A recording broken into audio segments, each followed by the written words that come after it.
This is the Broke Boy Sports Podcast. It's episode 106. We're recapping week 8 of the NFL season. And just like Martin and I have been trying to tell you for the past 8 weeks, we know exactly what's going on in the NFL. That's why our picks have been at 100% on the pick. And what's up, Martin? Not much, man.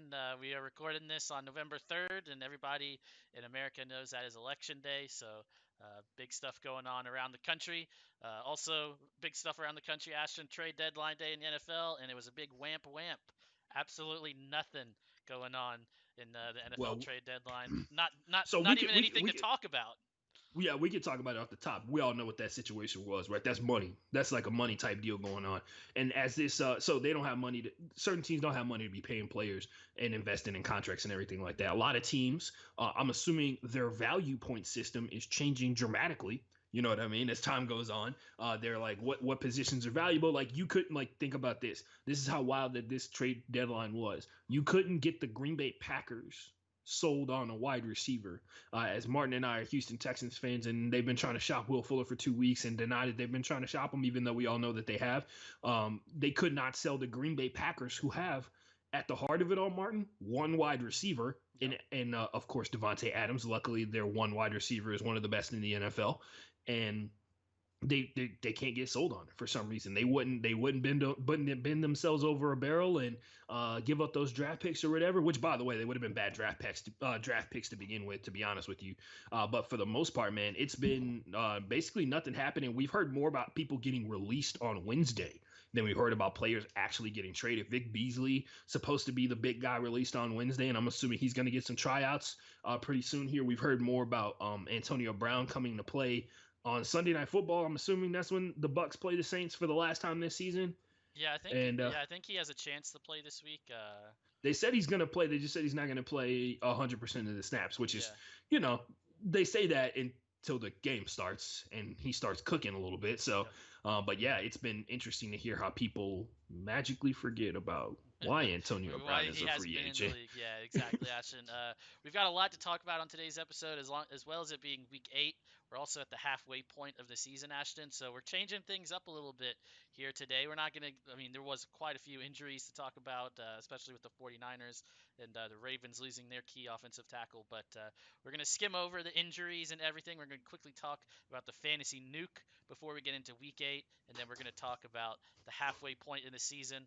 Just about everybody is or almost everybody's played 8 games. A couple people have had their bye week, so there'll be one game behind for playing 8 games. But as it is, everybody knows 16-game season in the NFL. But before we get there, Ashton, we've got to give a shout out to the fantasy nuke.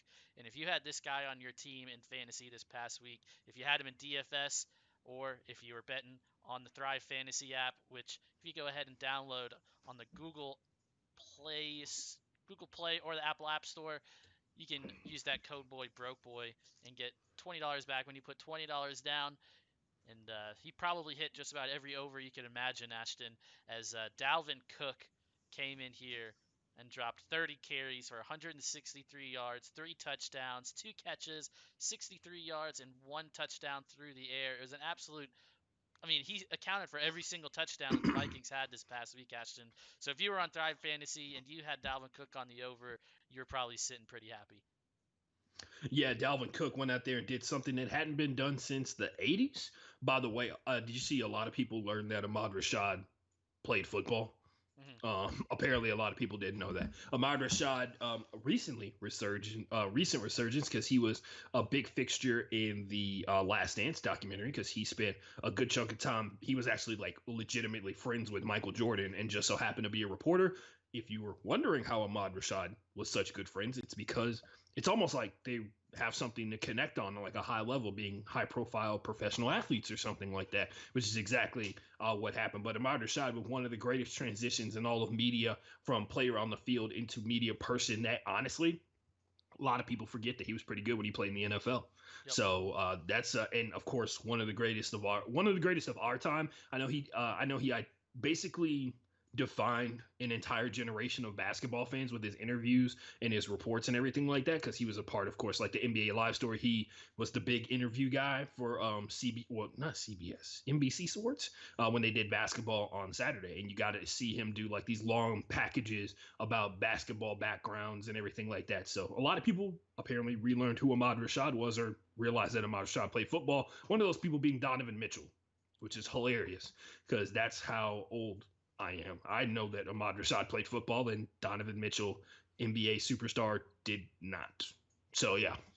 Yeah, Dalvin Cook, the fantasy nuke. Depending on what league he had him in, Ashton, some leagues he scored over 50 points with how things get.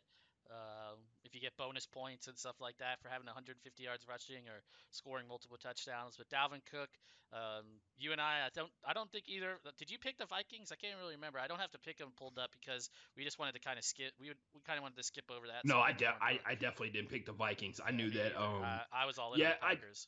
I banked on the scheme for the Packers making up for the fact, like we talked about how the talent for the Vikings is not matched up to their performance on the field, and it's because they very similarly to the Texans have one of the most difficult schedules in the NFL, and then they just so happen to have a really strong division this year.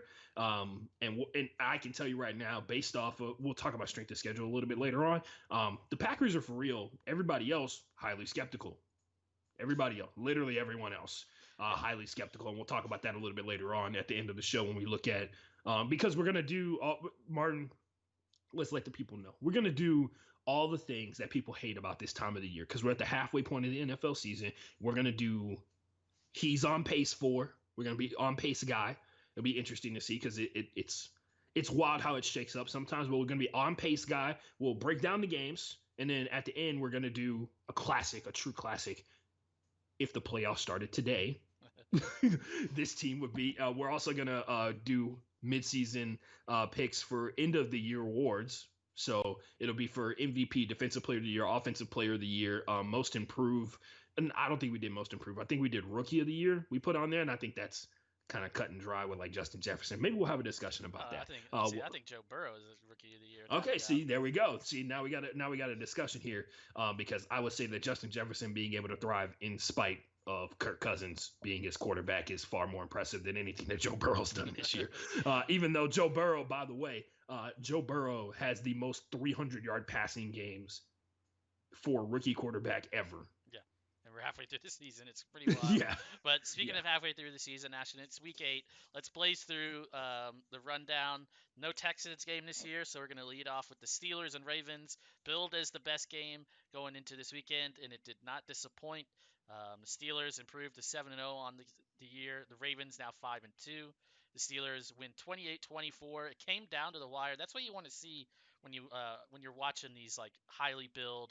I mean, people were talking about this is the biggest rivalry in the NFL, and somebody somewhere said the biggest rivalry in all of sports, which is just fucking wild. But the Steelers continue to do what they've done all season, Ashton, and that's just find a way to win and hold off the opponent who, for I think the second or third straight week, has been driving down the field to try and get that go-ahead touchdown or tie it. And their defense makes a solid stand at the goal line, and you just got to give him a lot of credit where his credit's due. And also shout out to my boy Mike Tomlin, one of my favorite coaches in all of the NFL, passing Tony Dungy, I believe, passing Tony Dungy as most wins for a African American coach. So shout out to Mike Tomlin. Shout out to the Steelers. My Super Bowl pick is 7-0, Ashton. Yeah. So we're gonna talk about the context of this game, right? So whether people want to admit it or not, the Ravens controlled every aspect of this game. Yep. That includes the Steelers' ability to score because their turnovers put the Steelers in the one position that they could be successful in, and that's with inside the red zone. They had an interception that was a beautiful play by Spinella, who's been one of the big sudden risers in terms of linebackers in the NFL, and combine that with the fact that the multiple turnovers that the Ravens had, basically every point until the fourth quarter for the Steelers came from those turnovers. So the Ravens, for as much as people want to talk about how high-powered their offense is, they dominated that game in a different type of way. You just have to wonder whether or not they can put it all together because there was moments, and we saw it, Lamar Jackson took off and ran. He fumbled the ball multiple times, which is the biggest problem in that entire game. The interceptions were not one of those. The INT was a great play. But fact of the matter is, like, the Ravens went out there. J.K. Dobbins had his best game of the entire season, 111 yards rushing, no touchdowns to go along with it. And even when Lamar Jackson, as usual, as we expected, Martin, one of the few people in the NFL that can somehow escape the blitz of the Steelers enough to hurt them more than the blitz helped them be able to take them out of the game. And that, by the way, that should tell you, because even in that case, I think they still got like 5 sacks on Lamar Jackson. So I thought it was 5 as well, but looks like it came down to 4, so they may have taken one away. It may have been like a tackle at the 1 yard line and been like not a sack or something. Yeah. But yeah, you saw it, Martin. They were in his ass the entire game, and he still was able to work around it. And like we mentioned before, hopefully Cam Hayward's okay. That was the biggest injury that came out of that situation on the final drive. But at the end of the day, Martin, they had 2 drives to go out there and win that game, and they still couldn't come up with it. And that's a credit to the Pittsburgh Steelers defense, because they got them. The Ravens got into Steelers territory twice, and one time they got down to the 5 or 7 yard line or something like that, and they still couldn't get the first down that they needed to continue on. They got them dudes just don't get tired, because they were blitzing that entire game. So maybe that's the new way you play football, man. Because if you have like decent coverage on the back end of things, or if you know you're dealing with the quarterbacks, and we'll talk about Daniel Jones in a little bit later. If you know you're dealing with a quarterback who can't handle pressure, why send this pressure sporadically? Why not just keep sending it? Because it'll get into his head, which, by the way, happened to Daniel Jones in that game. There was times where he thought they were there and they actually weren't, and he threw it into interceptions, or he waited too long. He had multiple times where he was throwing the receivers who were sitting on their routes, and the corner was in zone coverage, so they were like 5 yards away, and he was throwing the ball 20 yards down the field, which of course gives them plenty of time to get there, and that's how he threw those interceptions. But yeah, it was a really good game. It was a lot of fun. But yeah, that's a bad way to go out for the Ravens, because I know a ton of people would want to doubt them. But that was a good game. I doubted them. I told you I didn't think they were that good last Thursday. So you're saying you were impressed by what, even though they lost? Yeah, it's one of those games where you look at the box score, Ashton. I know you don't like you don't like box score watchers, but I like context. Third down, the box score doesn't give context. Third down, the Ravens were 8 of 15, Steelers 3 of 9. They ran 29 more plays than the Steelers. They had over 220 more yards on only 2 more drives. They had more passing yards, over 200 more rushing yards. They had the ball for over 10 minutes more. But here's the thing that really hurt. The 2 things that really hurt the Ravens the most, Ashton: 9 penalties for 110 yards, and you already mentioned the turnovers by Lamar, the 2 interceptions and the 2 fumbles. They had 4 turnovers in the game, and really that's the difference right there. I mean, they absolutely dominated the Steelers. The Steelers wide receivers couldn't do jack shit, especially in the first half. Then the second half, they just abandoned the running game. They did what I think the Texans should do and just go 5 wide every single play, and Big Ben did literally just enough for the team to win the game. I mean, it was 17-7 at halftime, and it finishes 28-24. A really good game overall. Unfortunately for the Ravens, they were the ones that came away with the loss. And we move right along to this one. I thought about leading with this one, Ashton, because we can take about the next 2 to 3 hours, however long we're going to go, and laugh at the Tennessee Titans, because Tennessee goes into Cincinnati. And they lose by double digits, Ashton. Titans are now 5-2. The Bengals are now 2-5-1. Joe Burrow and the Cats did their thing. Joe Exotic has arrived, ladies and gentlemen. I know we've said that multiple times, but Joe Exotic is here. Yep. And this is his world. We just live in it. So the other thing to point out, if you are a Bengals fan, the one thing you took away from this is, oh my God, we just need to go all in on an offensive line. Like, we just need to use whatever salary cap space we have to get Joe Burrow as much time as possible to be able to defend, to be able to go out here and let him do his thing. Because when he gets a chance to do his thing, he can chop up defenses. Because whatever you have to say about the Tennessee Titans defense, they are one of the top teams when it comes to forcing turnovers this season. The other thing that they're really, really bad at, almost like borderline worst in the league, the only team that's worse than them, I think, is the Green Bay Packers. And I've mentioned this before, and this is why the Texans were able to succeed versus the Tennessee Titans. They get no pressure. Mm-hmm. The Texans have one game this entire season where they have not given up a sack, and it is versus the Tennessee Titans. And that says something because we know, like, if you're a Texans fan or if you're a person who follows the Texans or whatever, their offensive line has been one of the biggest issues. And then in particular, they let pressure up the middle. They allow pressure right up the middle, which is the fastest way to get to Deshaun Watson. And it shows itself when you don't get any pressure whatsoever. We had this conversation last week, right, where we talk about sacks aren't necessarily important. Getting pressure on quarterbacks, making quarterbacks uncomfortable, making quarterbacks think that you're always around them at any point or time, getting quarterbacks to drop their eyes and focus on what's going on around them instead of what's downfield changes the game. And they were not able to do that in the course of this game. Also, like, Ryan Tannehill had his first average game of the season, and the Tennessee Titans got destroyed. Yep.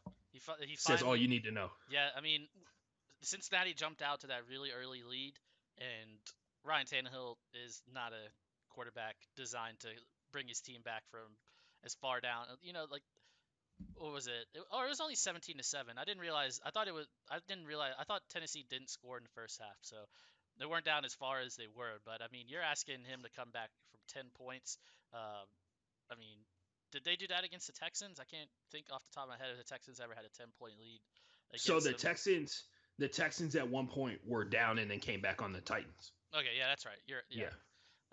But Joe, like you mentioned, the offensive line, they just need to go all in because what's weird about this one is I think they said either 3 or 4 starters for Cincinnati were out, and it was Yeah. a brand new offensive line. Never really started Guess what? Them starters are not the starters anymore. Yeah, like Oh.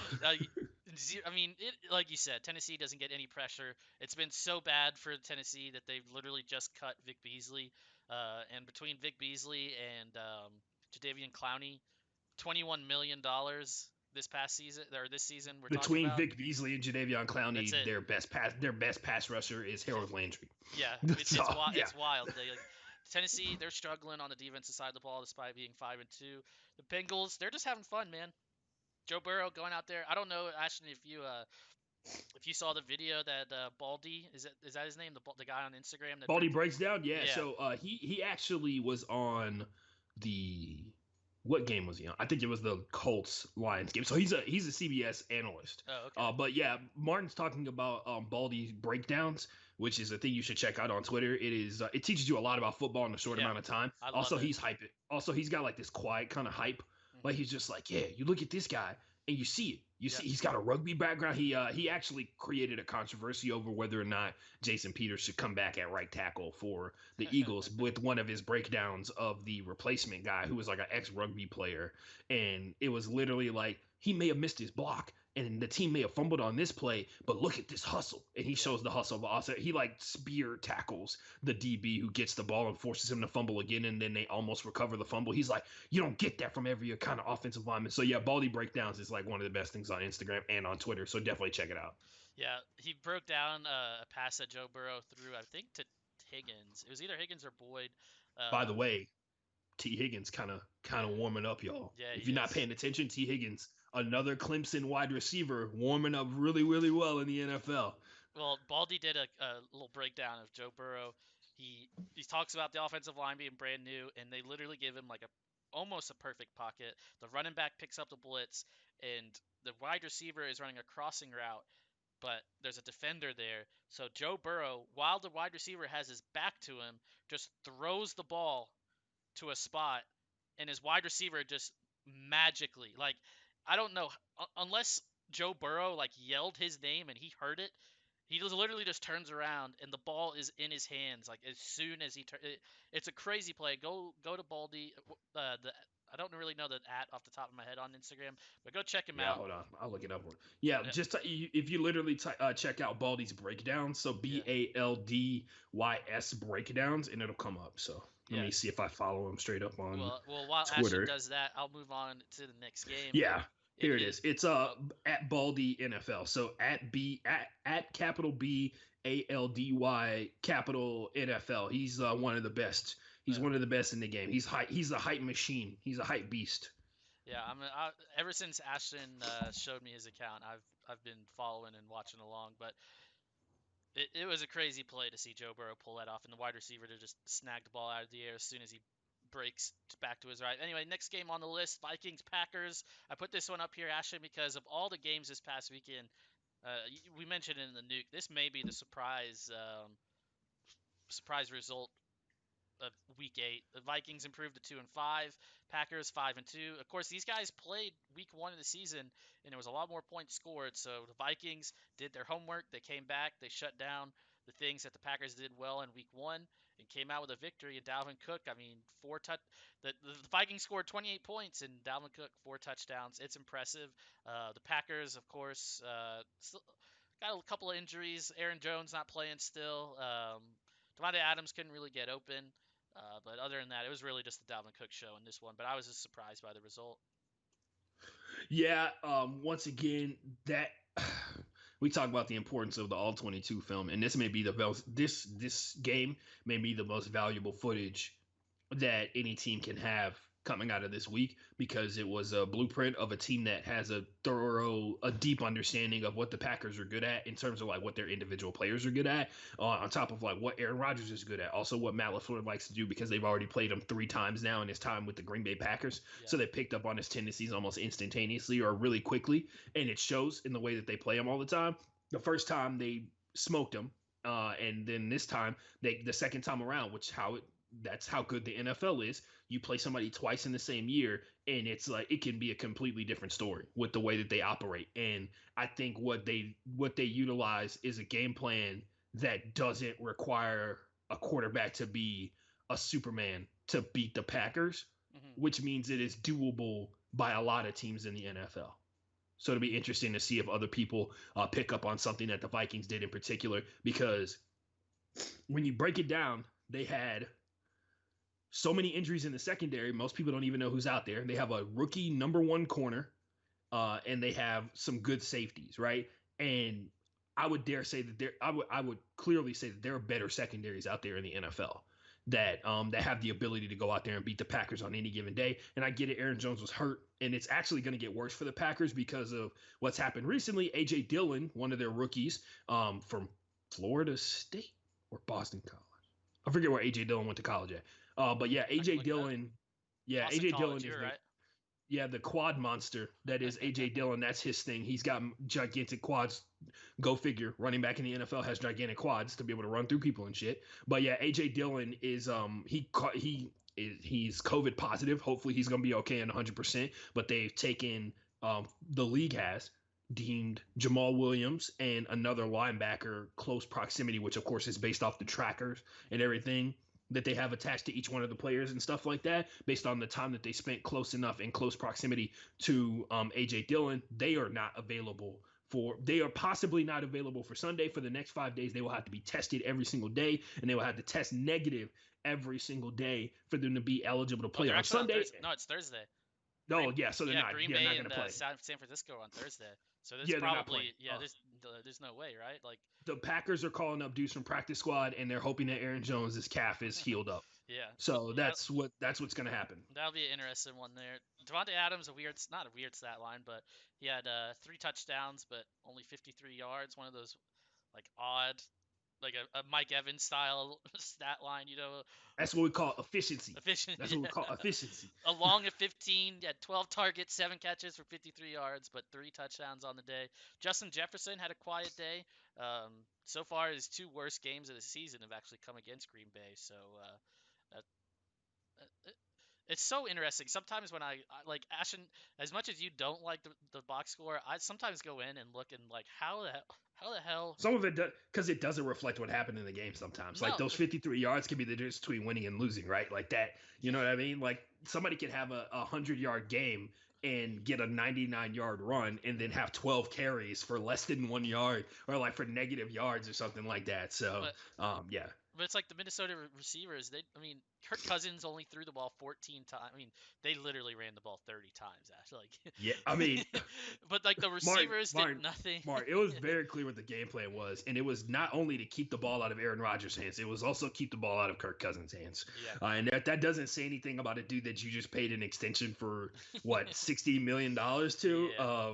I think that speaks volumes. It speaks volumes of what you think of the man who you want to lead your football team. So, Ashton, your nemesis has joined us in the chat on twitch.tv/BrokeBoysSports.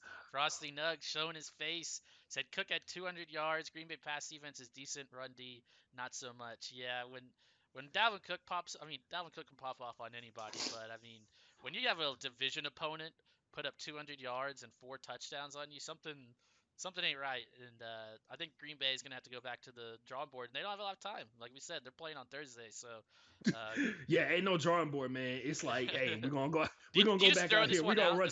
Like, don't We're even gonna watch the tape. Like, just be like, all right, we're guys. gonna run the same shit on Thursday, guys, and just hope y'all gonna run Exactly. it better. I Like, mean, the 49ers don't have a Dalvin Cook in their backfield, so I don't see them putting up running. I mean, Kyle Shanahan might run the ball 30 times, but it's not going to right. be one dude doing it. Next up, Ashton. Well, I mean, Oh, what, you want to talk about a team that if the Packers got injury problems, the 49ers, oh, yeah. They got the injury, but like it's not even a oh bug. man. It's like an injury fucking spider I told you, for the hey, 49ers, man. The Super Bowl curse is real, my Rough. dog. It Like, is rough. Next game on the list, Ashton. This one, I got to pat myself on the back real quick. Just a little. There you go. The Los Angeles Rams 17, Miami Dolphins 28. The Rams are now 5-3. The Dolphins are 4-3. Ashton, I have a couple of takeaways. Tua didn't blow any socks off, but he still won. Got a dub in his first game. However, last week on Thursday, we asked each other who the worst team in the NFC West was. And I think the Rams took the cake on that. I mean, the 49ers, we've got to admit all those injuries and everything, but the Rams, man, they're the inconsistent team in the NFC West at least. yeah, and what it really comes down to, a lot of their success hinges upon whether or not you fall for the misdirection, right? It hinges upon how many easy passes you give up to Jared Goff, because Jared, for as much as people want to talk about him, he's not like supremo accuracy type guy. He's not like the pinpoint like sniper type dude deep down the field for sure, and it shows all the time. It's a question of like when it's a question of if they can get off formation, off pre-snap reads, can they get somebody open or get somebody enough space that Jared Goff can read that they're open. He's not great. Like Jared Goff might be the gatekeeper for the average quarterbacks. He might be the best average quarterback in the NFL. And that means that sometimes he's going to play well and sometimes he's not. Like that means that sometimes when they go up against a defense that has an understanding of how their team runs, or which I think what, and on top of this, like the other underlying thing is that Brian Flores went out here and cooked Sean McVay again Hmm for the second time. Yeah, he He was took the that D, Super. if you, He took the Super Bowl yeah, video no, out. like legit, all 22 guys, the guys who study film and everything like that, said he just did the same thing. Yeah, He did cover zero, and they couldn't because they have more talent across the board on defense than they did than the Rams have on offense, and it showed. yeah, So Tua went out there and he barely scraped by. What he didn't do was lose his team the game, exactly. which if you've seen a rookie quarterback, I mean, if you've ever seen a rookie quarterback play his first game in the NFL, it's a lot of things that can go wrong. I can tell you this right now because I saw what happened on Sunday Night Football. So, Yeah, um, Ben DiNucci. bro, Martin, Hey, gotta give him somebody credit, man. tweeted He out went the out name there. Cooper He went Rush. out there and So, didn't get squashed. Like somebody tweeted out the name Cooper Rush, and I was like, oh man, wow, what's Cooper up to? And they're like, he's possibly starting on Sunday. That's so yeah, that's messed up. Also, hope Andy Dalton, who is probably tied for worst NFL season so far because of everything that's happened to him. He got concussed by Jonathan Bostic, and now he has COVID. yeah, which is So crazy. hopefully he's gonna be all right because I have a feeling that those two don't mix all that well, especially since yeah, those two things don't mix all that well. I think the only person that's having a worse season than him is Chris Godwin. Yeah, Chris probably. Godwin went from hamstring injury to broken finger, right? And then oh no, he went from hamstring injury to concussed to broken finger. Yep. No, he went concussed, He's got so hamstring many injuries injury, he can't keep up concussed, with it. broken finger. Yeah. And yeah, and man. Anyway, other than that, man, yeah, I mean, the Miami Dolphins defense went out here and proved that Martin was right. Like Martin has been trying to tell me that these dudes are good, and by the only number that actually matters, they are the best defense in the NFL. Yeah. They We're gonna give up talk the about fewest him. points. We're gonna talk about him later because we both picked them for a similar award, shall we say, for our midseason awards that we're gonna get to in just a little bit, Ashton. But the Dolphins, their defense, I like I said at the start of the season, they're no joke this year. They've definitely improved a year over from last year. We move on to Ashton. We got to pour one out for the Los Angeles Chargers, my dude. Their season Wait, officially wait, wait. over. This is the part where I read my tweet. Hold on. Did you see it? Did you see my No, tweet that I said? I don't think I did. But they Oh my lost. God. The Chargers lose 31-30 to the Broncos. Denver wins on the last play of the game. Drew Lock ended up dancing on them. A couple of people making fun of his dance moves, but still, I think on Thursday we both said that if Justin Herbert outperforms him, Drew Lock needs to be worried. And he came out here. He said, "Look, youngin, I might be young myself, but I know how to throw a little bit of an out route to win the game Drew in the Lock snow." said, "Look here, young blood," to somebody who's older than him. Uh, But gotta I give think Drew Lock is younger than Is he? because Justin Herbert was he stayed for a Yeah, he senior went year. all 4 years. Hold on, let me pull up Yeah. this game. I can tell you exactly how old each of them Which, are. by the way, you want to talk about staying an extra year, actually panning out for you? He probably would not have ended up on the Chargers. Like he would not have been on the Chargers because there were so many good quarterbacks and everything in that upcoming. Hold on. Drew Lock is 5 months older than Justin Herbert. Okay, so not that much. Not that, yeah, but he's sorry. He still said youngin. You can still call him a youngin. Young blood, listen here, young blood. Let me tell you about these streets. Let me tell you about these NFL streets real quick. Hold on. I got a tweet that I put together last night, and it is about everything. It defines all the stupid thing. Not stupid. It indemnifies everything that's going wrong with the Chargers. And as soon as I find it, you will understand exactly what I mean. Hold on a second here. Sorry. Here we go. The LA Chargers and the biggest leads that they've blown this season. So this is every lead that they've blown this year compiled together in one tweet. Versus the Carolina Panthers, they led 7-6 at one point. The time that they led in that game that they eventually lost was 2 minutes and 3 seconds. They played against the Tampa Bay Buccaneers. At one point, they led 24-7. And in that game, Martin, they led for 40 minutes and 41 seconds of game time. Versus the Saints, they were up 20-3 on Monday Night Football. They led for 56 minutes and 51 seconds because the kick that sent it into overtime was the final play of the fourth quarter. So they weren't tied until after the final second ticked off, and they didn't lose in overtime until the Saints scored another field goal to win. The Jaguars, they led them 16-0 at one point. They led that game 38-10. They eventually won that game. They led that game in time 38 minutes and 10 seconds, not 38-10. Versus the Denver Broncos, Martin. They were up 24-3 at one point, and they did not lose until the fourth quarter expired. Yeah, it's fucking In that wild. game, they led for 46 minutes and 12 seconds. The LA Chargers have three games that they have led for over 40 minutes, which is insane, and lost after leading by more than 2 possessions. Insert. Sorry. Are we doing verbal meme? Insert Reggie Miller, the choke.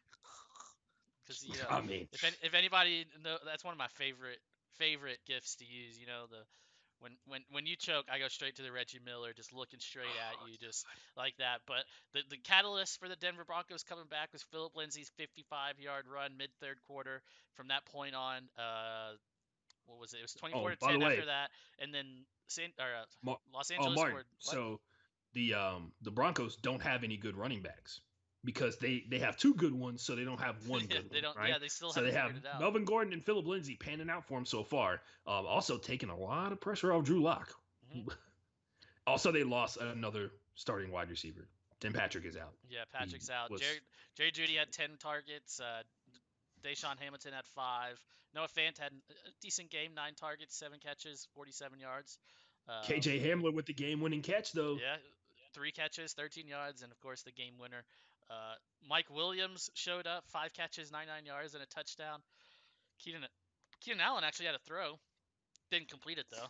Just looking at things across the box. Yeah, he had a good run at one point. But yeah, Keenan Allen, man, you want to talk about a guy who's really struggling out here, like quote unquote struggling, right?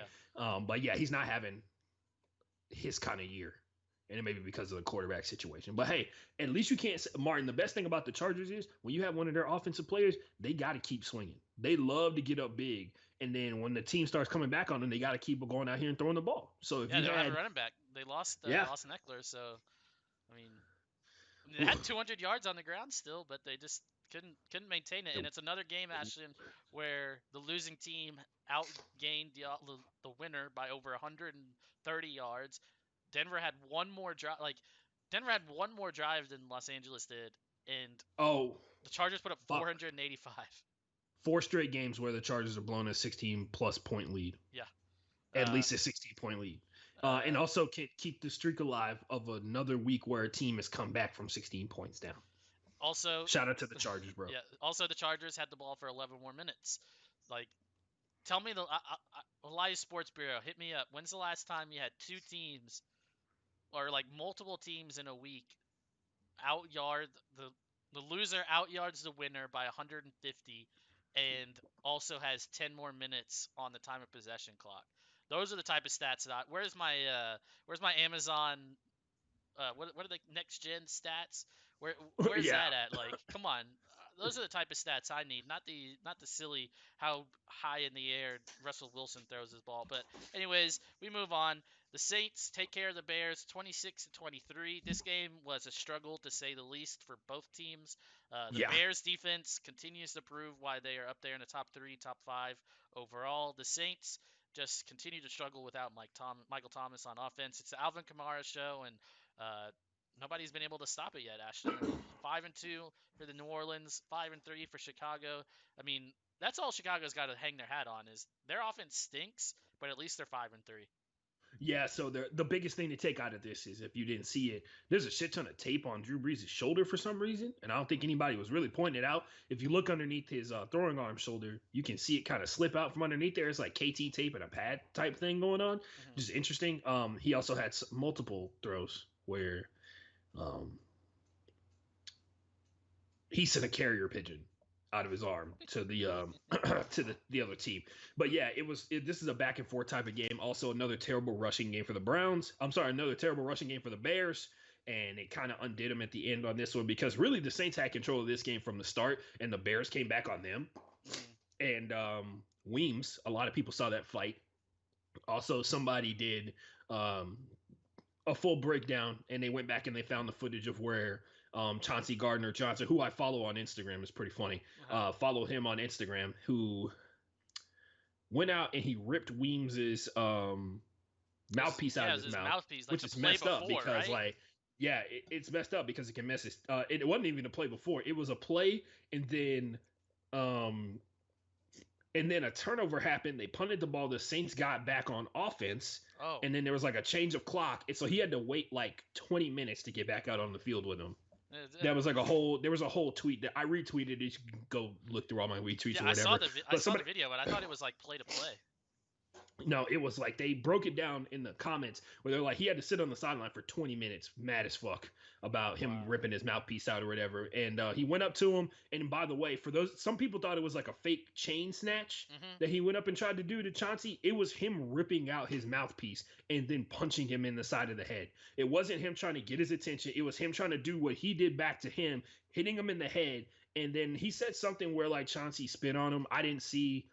He said that Chauncey Gardner-Johnson spit on him at some point during the game, which maybe we have a situation like we did a couple years back where Rajon Rondo played it when the Lakers played the Rockets to start the season off, and Rajon Rondo spit on Chris Paul, and they had to do the slow-mo zoom in on Rondo, like going like this, and his spit came off of his mouth and hit Chris Paul in the face as he was walking by, which is definitely Rondo trying to get away with spitting on Chris Paul on the sly. So that definitely is a huge thing. But maybe when it's all said and done, we'll see what happens. He got suspended for 2 games and supposedly got fined.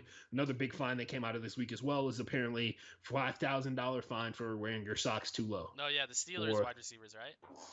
Yeah, the uniform czar is for real. Like, in case y'all don't know, it's like a person that walks NFL sidelines on every single game that's like checking to make sure your socks are pulled up and your uniform's tucked in, or like certain. And people just like, some people take those fines for the sake of, for the sake of the drip, baby. Like, for the sake of the swag.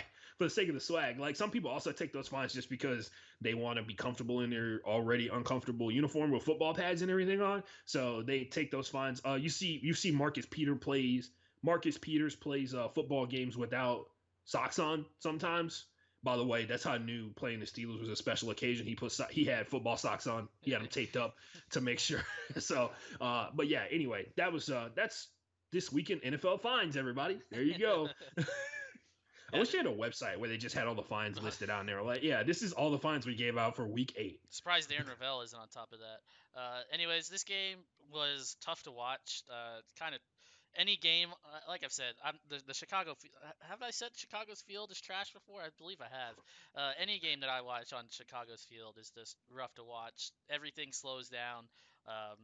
Matt Nagy needs to learn. Just his offensive philosophy is just trash. It's rubbish. No matter what language you want to say it, it's not good. Nick Foles, I mean, how many passes did he throw off his back foot, or like just not even like rolling out properly, just like fake handing off, scrambling? Yeah, the offensive line's not too great, but I don't know. Chicago, I'm not impressed. They're 5-3. Whoever, whatever. The Saints, something's wrong with Drew Brees' shoulder, like Ashton said. Alvin Kamara continues to impress. We move on to the next game. This one, you can't even laugh at the Dallas Cowboys anymore, Ashton. It's so bad.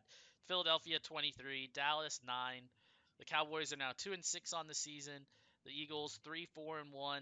The Eagles, is it safe to say, are going to start pulling away with the NFC East standings and possibly be the best team in that division by the time the season's over? They should be. They're starting to get healthy. Jalen Rager had a decent game. Travis Fulgham? He had another good game. Travis. Yeah. Ben DiNucci. Nathan Ironically Peterman's enough, back I bet the Packers are super pissed that they cut him. Anyway, Yeah, but, like straight up, they cut Travis Fulgham like at the beginning of the season for initial roster cuts. I bet you they would love to have really him now. back for sure. Ben DiNucci, Nathan Peterman's back up in college, makes his first Man. NFL career start. So Martin, I hate to be this guy, but goddamn, y'all want these white quarterbacks to succeed so bad. So bad. Like I can't believe the shit that I saw on my timeline about Ben DiNucci. Like they were like, "Yo, Ben's about to go out here and represent and everything like that," and they were like digging up his old tweets and everything. I was just like, "Oh my god, you guys are so whack." It's like it must be nice. I mean, yeah, we can talk about Monday Night Football and how badly y'all want Daniel Jones to be good, and he just won't. He just can't.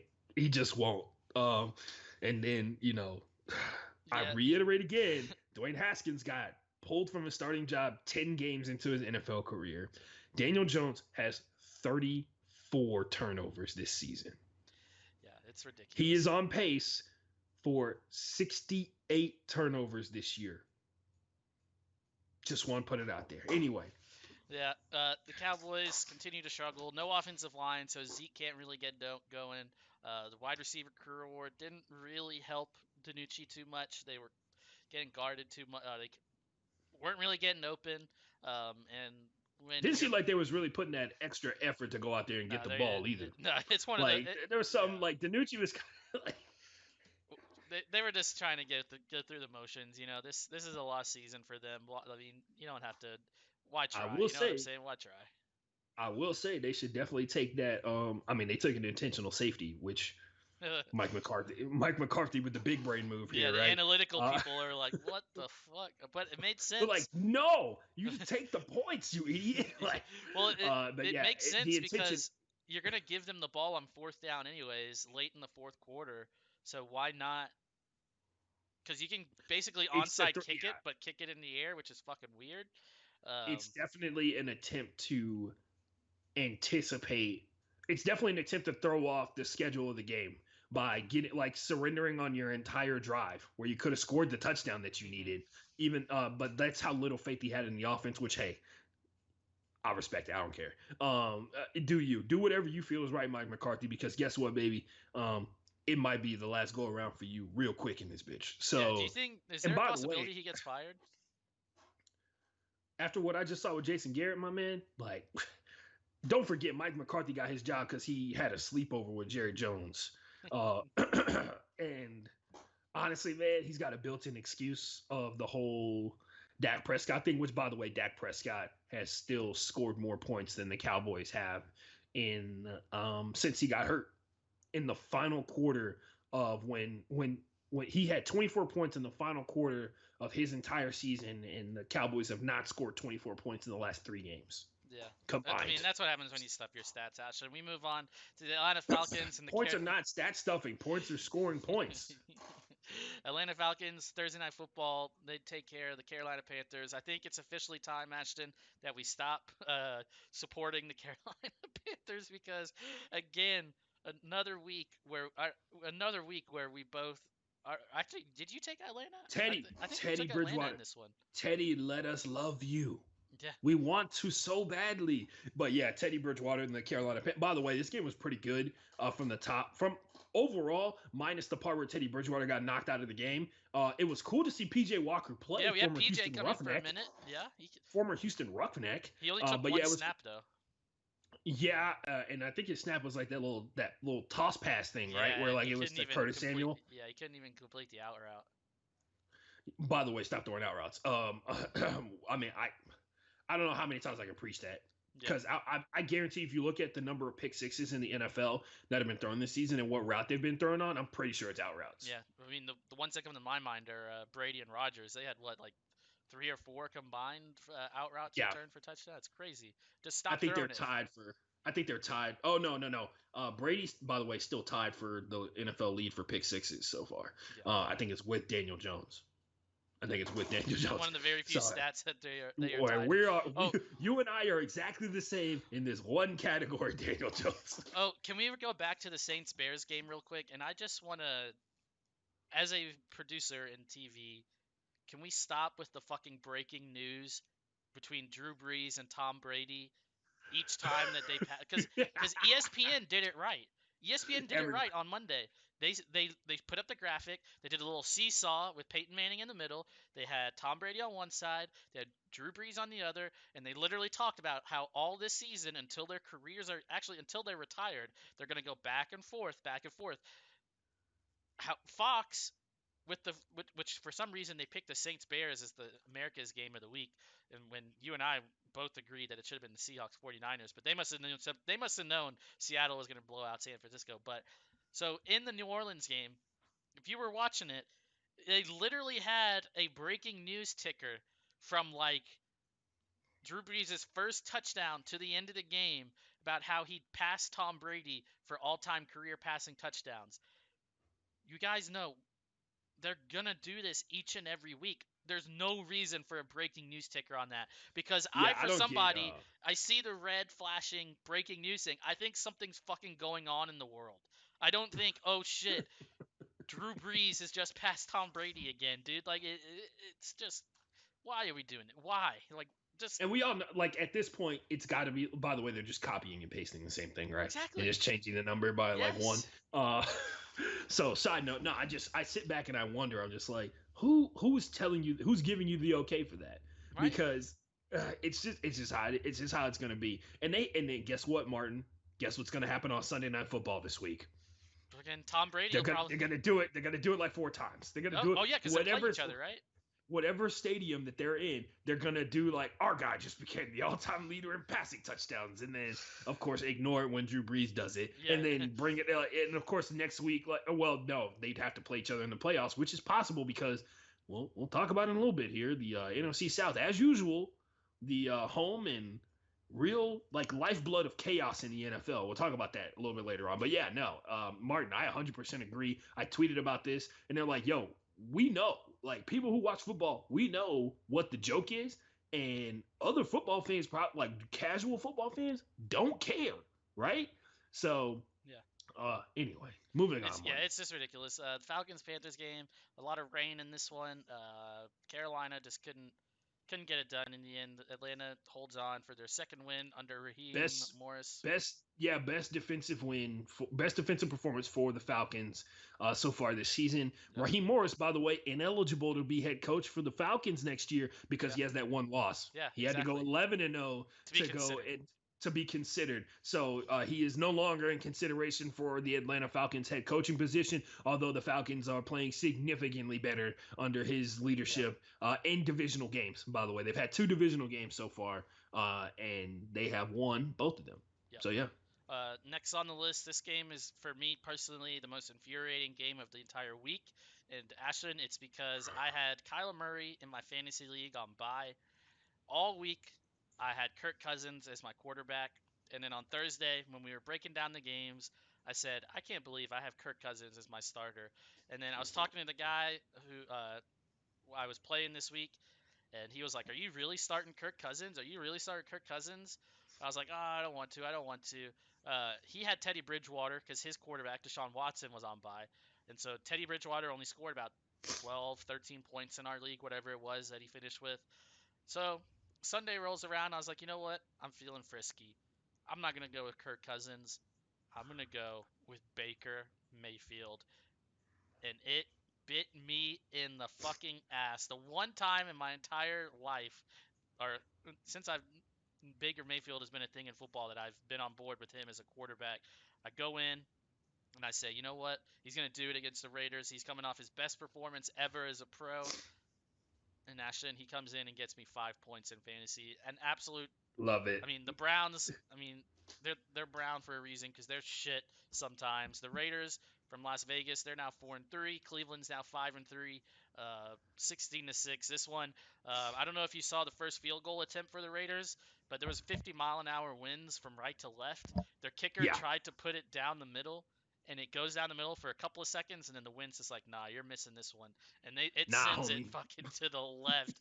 And it was just one of those days. Maybe the wind is why Baker can. So, like, here's the thing. If Baker Mayfield can't throw in the wind, what the fuck is he doing in Cleveland? You know what I'm saying? Like, one of the cities that, like, has bad weather. There is a factor of scouting. For those of you who don't know, there is a factor of scouting where they look at players who play in cold weather constantly, because no matter what city you play in or where you play at in the NFL, at the end of the season, you have to deal with the cold. You have to deal with the winter until you get to the Super Bowl. And even when you get to the Super Bowl, it'll be cold in that vacation-like spot. Or if you're unlucky enough, you end up playing in Minnesota and end up like the Eagles did the first time that Chris Long went, and have to go hang out in the Mall of America because everything else is frozen over, and not be able to go to any clubs or anything like that. But this year they're going to be in Tampa Bay, right? It's Tampa, or is it Miami? What, I think it's Tampa. Bowl? Yeah, it's in Super Tampa, Bowl's right? in Tampa. That's why Tom Brady went there. He wants to be the first quarterback to play in his home. That has never happened. Yeah. Just like the World Cup.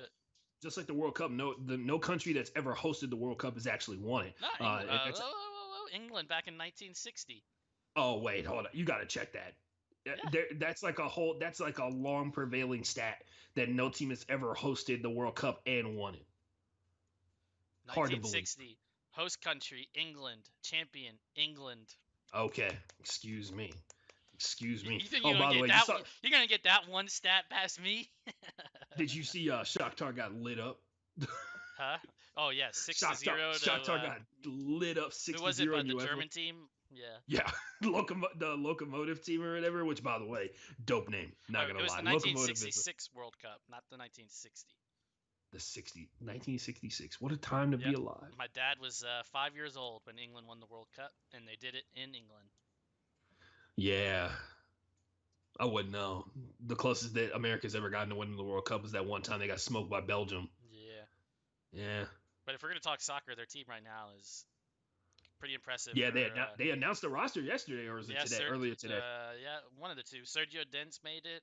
Winston McKennie, who, if those you don't know, Winston McKennie starts for Juventus, and Sergio Dent starts for Barcelona. So that says where... And Captain America. Huh? They called Pulisic. Pulisic. Yeah. Did he make it? Because I think he might be hurt. They called him. Of course. They gotta waste this time. He'll just be like, I'm not showing up. The next game on the list. This time 2020. As we talk about the football played in America. Colts 41, Lions 21, Ashton. I was all in on Detroit. I actually watched this one. I actually watched this game because I haven't watched a full Colts game this entire season. Martin, I learned something about the Lions. When it comes to turnovers, they cannot give those up and still win the game. So what happened was at halftime the game was pretty dead even. They were going back and forth with each other. They had the opening drive of the second half, and Matt Stafford was in primo form. He was dealing on these dudes, and it was all good until it wasn't. They scored a touchdown on that first drive. They got 2 catches from a wide receiver. They got 2 catches from a running back. By the way, Kenny Golladay probably out for a long period of time, which sucks ass for the Detroit Lions because he's their best wide receiver. But they were able to go out there and they looked pretty damn good, Martin. And then life happened. The second possession, they threw a pick six, and then the other possession after that, it was a strip sack from Darius Leonard to recover the ball for the Indianapolis Colts defense. So they came to play, and the Colts got 2 free possessions. One of them was pre-scored. They pre-ordered a touchdown off the pick six. And then the other one was short field, and they were able to go out there and finish it off. Nyheim Hines made a reappearance. He does every couple years now. He has one game where he just plays lights out, and he has an amazing season. Jonathan the Toolman Taylor Thomas did not play all that well, did not play very much of the game. He didn't get a lot of carries or anything like that. But for the most part, Phillip Rivers did not have to go out there and be a major contributor to the win in this game. Thus, hence, the Colts were able to win easily. Yeah.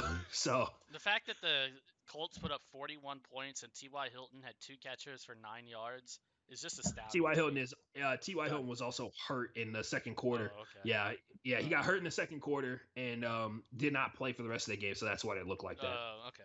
All right. Well, I'll give T.Y. the benefit of the doubt on that one, but his season has been trash. We move on. Yeah, he might be. Honestly, dude, he might be done for the entire year because I think it's a hamstring thing. No. And when he went down, it was pretty bad. So it looked like it was pretty bad. Anyway, moving on. Groin. They're listing it as a groin injury. Fun. So Those are fun, I'm sure. We'll have to see what that turns out to be. Next up on the list, Ashton, your Seattle Seahawks improved to 6-1 on the year as they beat the San Francisco 49ers 37-27. A week Light after, work. 1 week after losing to the Arizona Cardinals in overtime, they come back. They play pissed off. They don't even keep this one close. DK Metcalf. People are now saying he's the next Julio Jones. We had him compared to the Megatron, but now they're saying he's the next Julio Jones. This is Twitter, not me. How impressed were you with this victory? Twitter be wild. Yeah. Twitter's a wild, wild place. Or DK Metcalf is just like DK Metcalf. But yeah, he had that insane touchdown run that literally crossed the entire field and ran around another team. He ran around a teammate's block, and as soon as he ran around the block, he hit another gear of speed somehow. So that was strange. He fast. He fast. Anyway, that plus the passing game, by the way, Russell Wilson finished 5th in passing this week, but 2nd in touchdown passes. That makes sense. Efficiency. So yeah, that happened. And once again, Martin, this is a weird thing about the Seahawks, man. They have these games where it's like a DK Metcalf kind of game, and they have a game where it's a Tyler Lockett game. Yeah. And both of them are bad for the defense.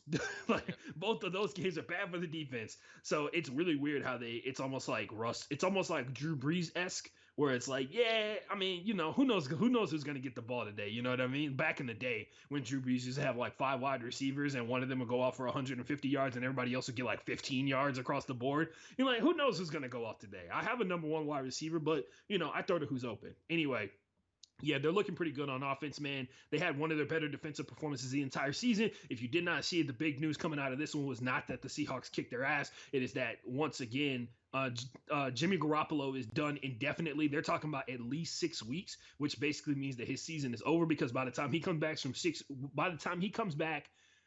being off from 6 weeks, Martin, their fate will be sealed. Yep. Whatever that fate is, it will be over. Nick Mullins also finished 3rd in pass yards this week. So I will say those backups, see, like that's the thing. When you got a backup that can go out there and play well for 3 games out of the entire year, Martin, you got a good backup. But long-term type stuff we're talking about here, and credit to Jimmy Garoppolo, like we mentioned before, those air yards, they're deceiving, but nonetheless, he was making the right reads and everything like that. But Nick Mullins is going to have to come out here and cook up some magic, and maybe you have to see CJ Beckett if he can get a couple games in here. And like I said, when he comes back in 6 weeks, and it's probably going to be more than 6 weeks because it's probably like an actual fracture, which, by the way, George Kittle has an actual fracture in his ankle. So he's done indefinitely. Done for the year. San Francisco would have to have a miracle run and make it to the playoffs for George Greg Kittle to come back. And Hold on. This is the part where we look up the 49ers schedule and project whether or not they can win those games, right? I got it right in front of me. You ready? Packers, go ahead. Packers on Thursday. Ugh. Next game is the Saints. All right, it's Packers at home, Saints away, Rams away, Bills at home, football team at home, Cowboys, at the Cardinals. Last game of the season, home to the Seahawks. Good fucking Jesus Christ. There's 2 wins on there. There's Washington, Dallas. So the one thing I will say, Martin, it's the NFC West and their divisional opponents. You have to say that the Seahawks and the Rams game is on the table. Oh, you think the Cardinals are a guaranteed win? I know. The Rams, the Seahawks. By the way, you want to talk about how you can swing like the playoff schedule drastically?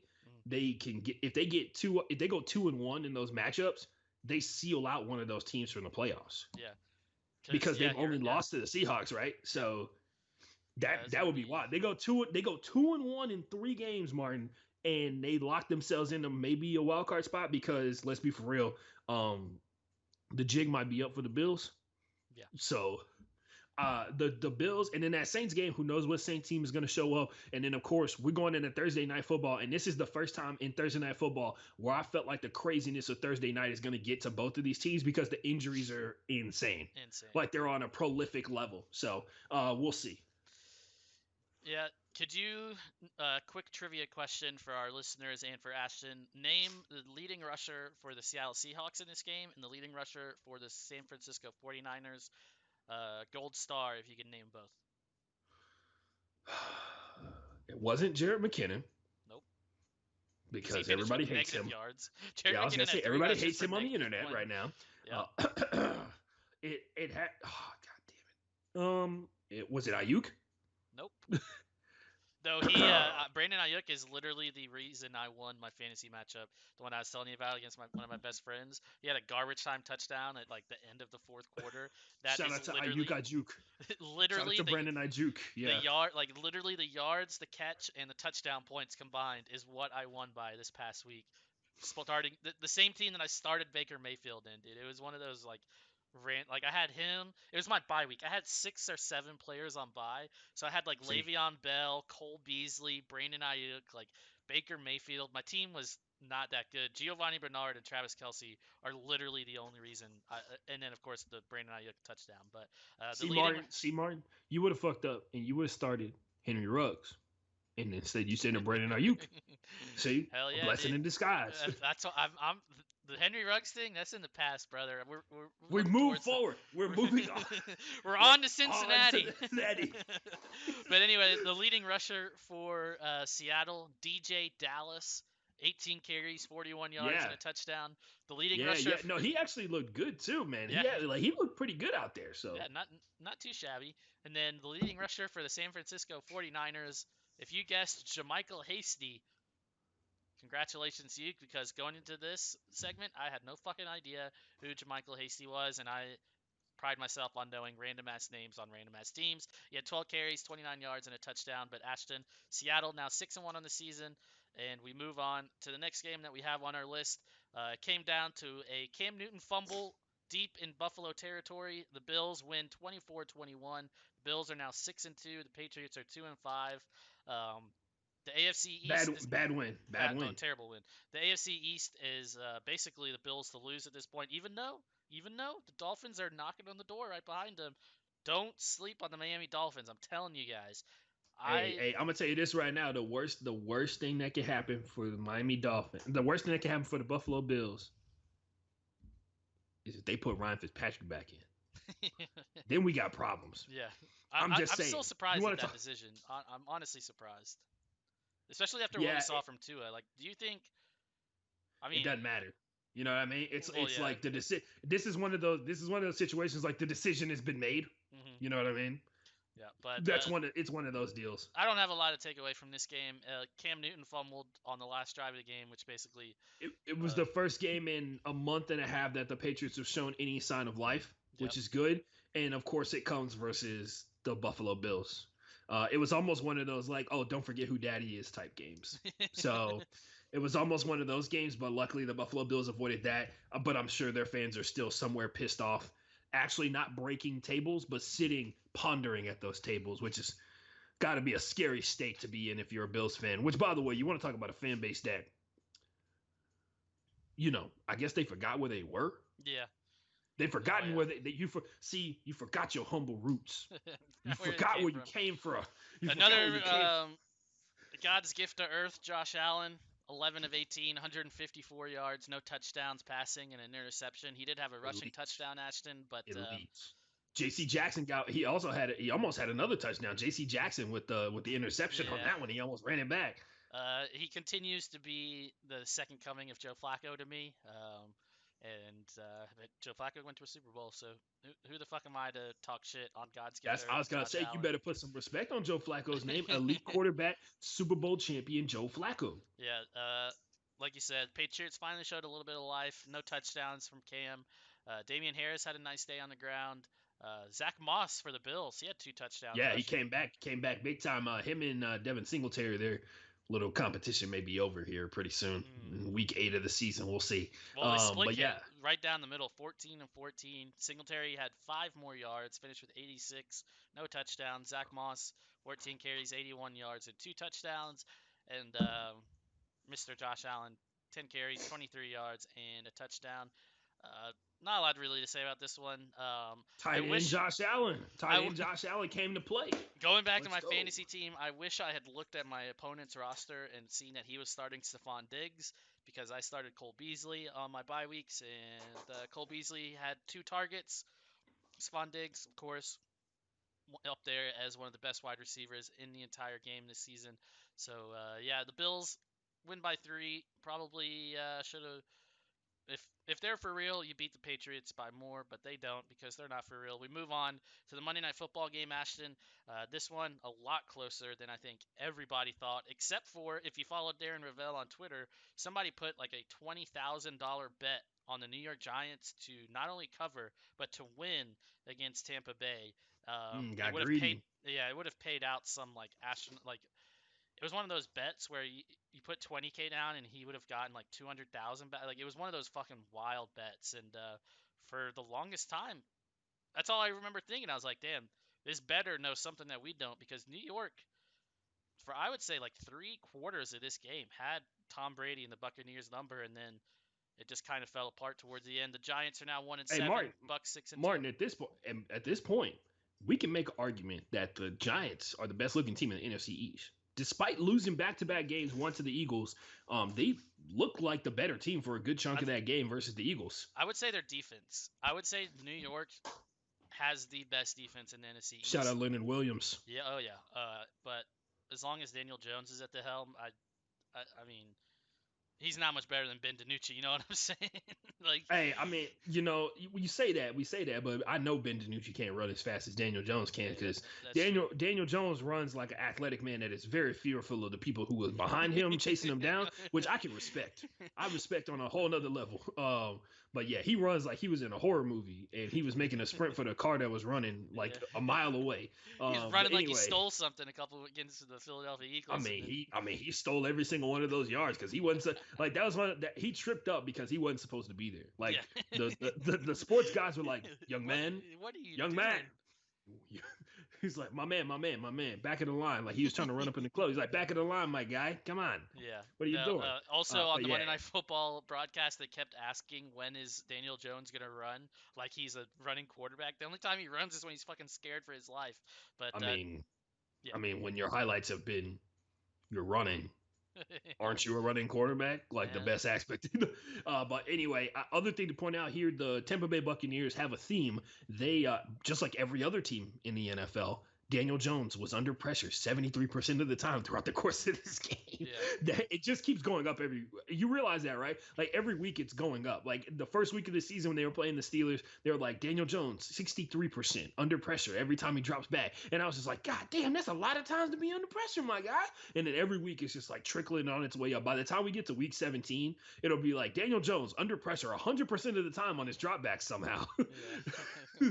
But yeah, also if you saw the interceptions, they were bad throws because not only was he being dragged down to the ground on one of them, which of course kills his ability to throw the ball out there, he threw it to a wide receiver who was just sitting on a spot and apparently didn't see the zone defender who was 5 yards away. And the zone defender was like, hey, look, a free ball. Came over and caught it.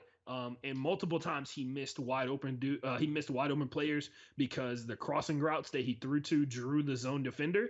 And I guess he forgot that there was a person trailing behind the crossing route. And the reason they were trailing behind is because the zone defender was going to get drawn by the crosser and the person behind them was going to be far more open. And that was the case many a time. And he missed it. He actually had an opportunity for a touchdown in the fourth quarter that probably would have put it away. But he actually had he had an opportunity for that. He also threw a beautiful touchdown pass. I cannot take the credit away from that. That one in the back of the end zone, just over out of the reach of the DB's hands and plenty of space for the wide receiver to come down with the 2 taps. That was really nice. Also, Darius Slayton, very, very good wide receiver to pay attention to. One of the few guys that Daniel Jones trusts throwing the ball to, which is interesting. But yeah, that's all I took out of that. Also, the Buccaneers turning the ball over consistently in that game gave life to the Giants. So they had to get like 3 extra possessions than the Tampa Bay Buccaneers to keep this game close. And the other thing to point out, Martin, is this is one of those situations where I was like, damn, Martin is right about this whole like looking ahead thing, because the Buccaneers are significantly better than the Giants, and they played down to their competition on Monday Night Football. And also that entire game, Tom Brady was slightly off. He was like a yard too far here, a yard too far there, a yard too wide, a yard too long on all of his throws. And it showed because they had like 4 touchdown passes that they could have had if the receiver had come down with the catch, but it was like, it was just impossibly too far out in front of them. So yeah, like you were saying, dude. Last game on week 8, the Chiefs and the Jets. Not a lot to say about this one. Kansas City 7-1, New York 0-8, 35-9. Patrick Mahomes. How many touchdowns did he finish with? 5 touchdowns through the air. That's more touchdowns than the Jets have thrown their entire season. One of the how does Adam Gase continue to be? He must have some dirt on the owner. No, Martin, it's all according to plan. What are you talking about? What, they tanked him for Trevor or whatever? Tanking for whoever is going to be available. If you're Justin Fields or Trevor Lawrence and you see the Jets and the Giants sitting up there as number 1 and number 2, do you just go back another season? You go back another season and you come back at the end of that year and guess who's sitting at the top of the draft again? The Jets. Yeah.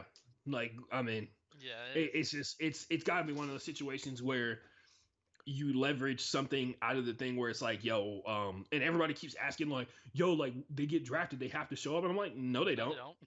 Do you not remember Eli Manning? You can draft me. It's like, I'm not going to sign a contract. Like my manager, you can't, they can only hold on to them for so long. And then they become a free agent, which is even better for them. Because then they get to choose what team they go to. And there's some teams out here in the league where, this happened with Randy Gregory, right? Where he got accused of murder. He was like a suspect in a murder investigation or something like that. Man, who was that? It was an offensive lineman for the Dallas. He eventually signed with the Dallas Cowboys, but he was out of LSU. I want to say it was Randy Gregory. Lionel Collins. Yeah, Lyle Collins. Yeah, he got accused. He wasn't accused of murder. He was a suspect in a murder case, which, if you're in Louisiana, who hasn't been?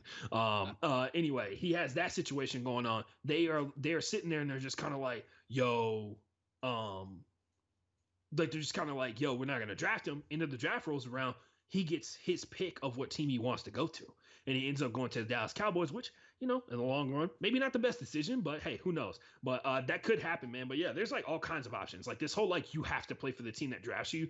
It's just it's not a good idea. It's not true. Let me just put it like that. There are options. You just have to be a player of a certain level of renown to be able to access those options. But there are options for what happens when you get selected by a team you don't want to play for. Yeah. Kansas City, they did what they needed to do. Didn't really, I don't think anybody really got hurt in this game. Didn't see any major injuries. They did well on offense. They shut down the Jets. It's, I mean, nothing else to say about that one. So that is our Week 8 I recap. feel like I had something. Oh, congratulations to Avery Wilson. Oh yeah, going from worst to first. Traded from the Jets to the Pittsburgh Steelers. Shout out to him. Yeah, I follow him on Instagram. He's a funny dude. Going from 0-8 to 7-0, you're in La La Land, basically wallowing through your season, and then all of a sudden you're heading up to a Super Bowl contender who he's probably going to fill right in because Devin Bush, he's out for the season, and he's out for the season, right? Tore his ACL.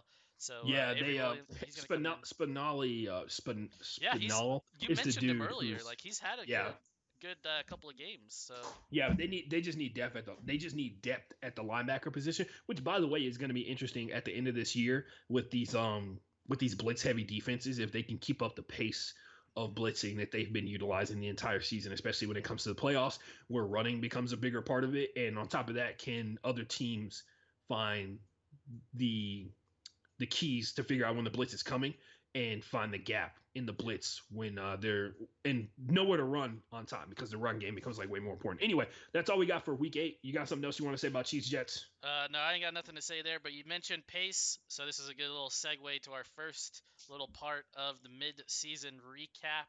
We're 8 weeks into a 17-week season, so we're doing midway stuff here. We're going to talk about who's doing what pace-wise. Is anybody on a record-setting pace? And then we're going to talk about some of the interesting stats, and then the progress report. We're going to give out a couple of mid-season awards. Everybody loves this time of year where you start talking about who's in the wild card race, who's the MVP through 8 weeks, who's the rookie of the year. But Ashton, on pace, tell us some of the players that are on pace right now to possibly be setting some records this year. Sorry, I'm looking at the thing. The thing. And things are happening. Yeah. Things are shaking up. But yeah, on pace guy segment right here.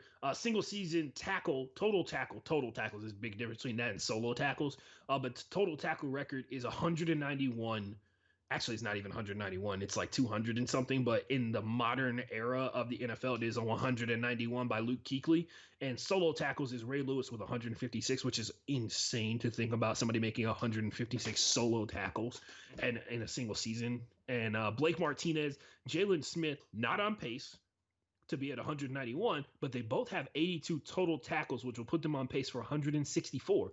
Kind of like in stabbing distance, like in striking distance, when it's all said and done. Also, both of those dudes playing with pretty bad offenses, so they're going to spend more time on the field than they would have before, and more opportunities to go out there and get tackles. So Blake Martinez, a guy who used to play for the Green Bay Packers, he's a tackling machine for them. Jalen Smith, the guy that everybody thinks is going to be the stud for the Dallas Cowboys defense, and he's had some up and down years. Which who hasn't? At one point, Jalen Smith could not feel his left or right leg. He had nerve damage in it because he used to play for Notre Dame, had nerve damage. He had an injury in a bowl game, which is why a lot of NFL prospects stop playing in bowl games, if you ever saw that. But he would choose not to play in the bowl game. And he chose to play in the bowl game, and he ended up with nerve damage in his leg to the point where he had drop foot, like what we've seen from Alex Smith. And he thought he wouldn't be able to really feel his foot all the way through it ever again. And that didn't happen. So, yeah, he's back to 100%. He's back to going out here making these stops because somebody's got to on the worst defense in NFL history. Tackles for loss in a single season. You'll like this one, Martin. Tackles for loss in a single season, first, second, and third, all belong to the same player, J.J. Watt. His contract right now is paying him for those record-setting seasons that he's had. Which, by the way, I mean, you got to respect that. That's legendary type shit. Like, you look back at it, it's like J.J. Watt is first, second, and third in single seasons with tackles for loss, plus tying the all-time sack record, right? He had 22 and a half, or he had 22. Got close to it. But yeah, T.J. Watt, his brother, And Vince Williams, his teammate, both of them on the Steelers, both have 13 tackles for loss. They're on pace for 26 tackles for loss this season. That would tie both of them with a Hall of Famer, DeMarcus Ware, for 5th all time in tackles for loss in a single season. I have a feeling that they're going to get an opportunity to get a few more tackles for loss than just 26 on the year with the way that they've been playing this year. So yeah, that's on pace right there. There is no one currently in the NFL on pace for the mythical 20 sack season. The record still is 22 and a half from Michael Strahan.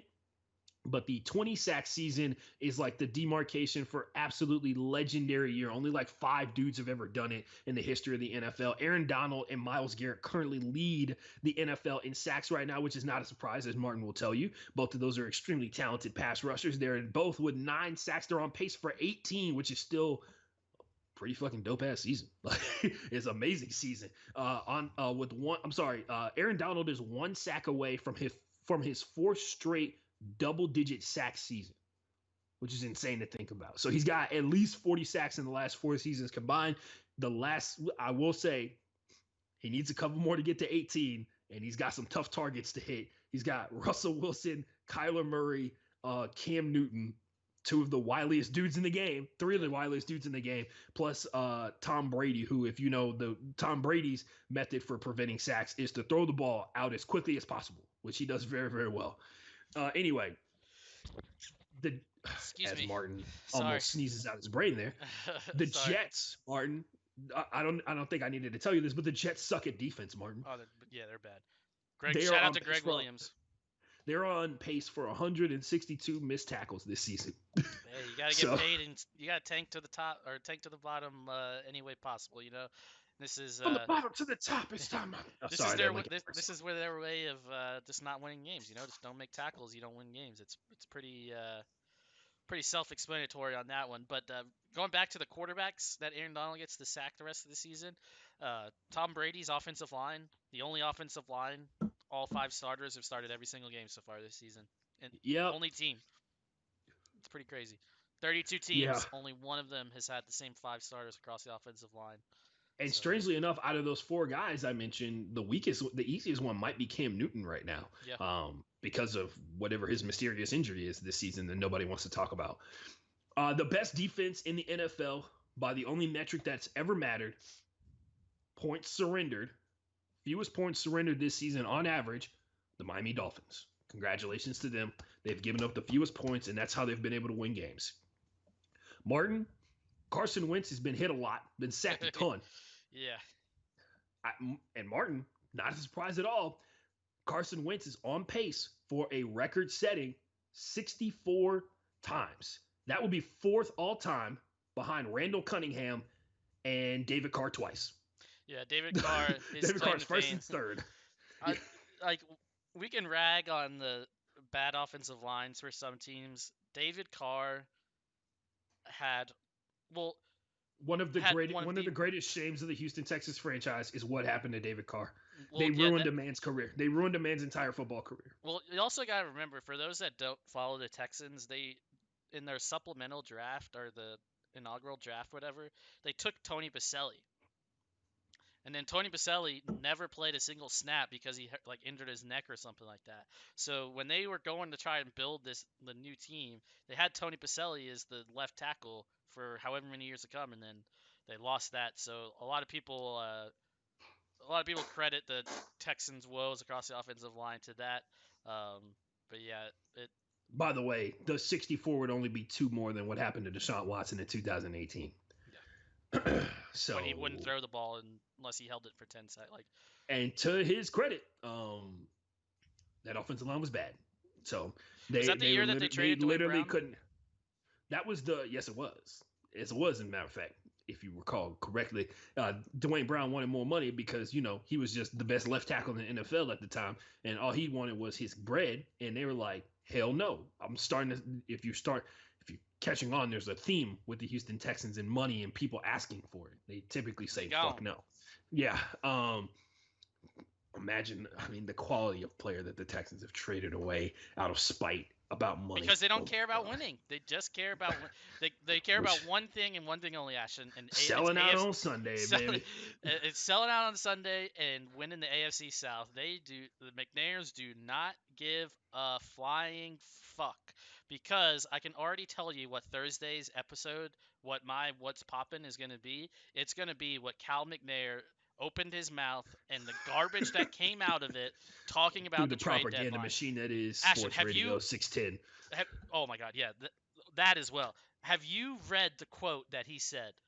Because He's as not wrong. somebody who defends the Texans, even you can't agree. Yeah, I was like, I mean, dude, like it's so right It's now, so like bad.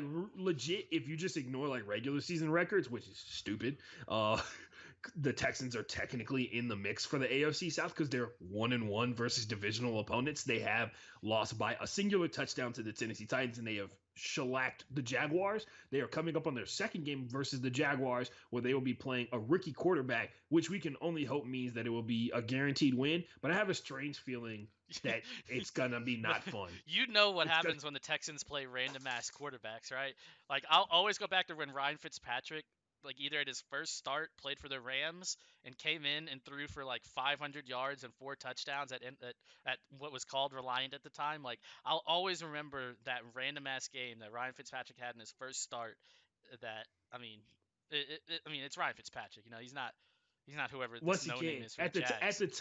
at the time it made sense for y'all to give credit to head coaches for Ryan Fitzpatrick's success, but we've moved on. This is the year 2020. We no longer give head coaches credit for winning games with Ryan Fitzpatrick anymore. Yeah. Because he's the best backup in the NFL. Like, let's be for real.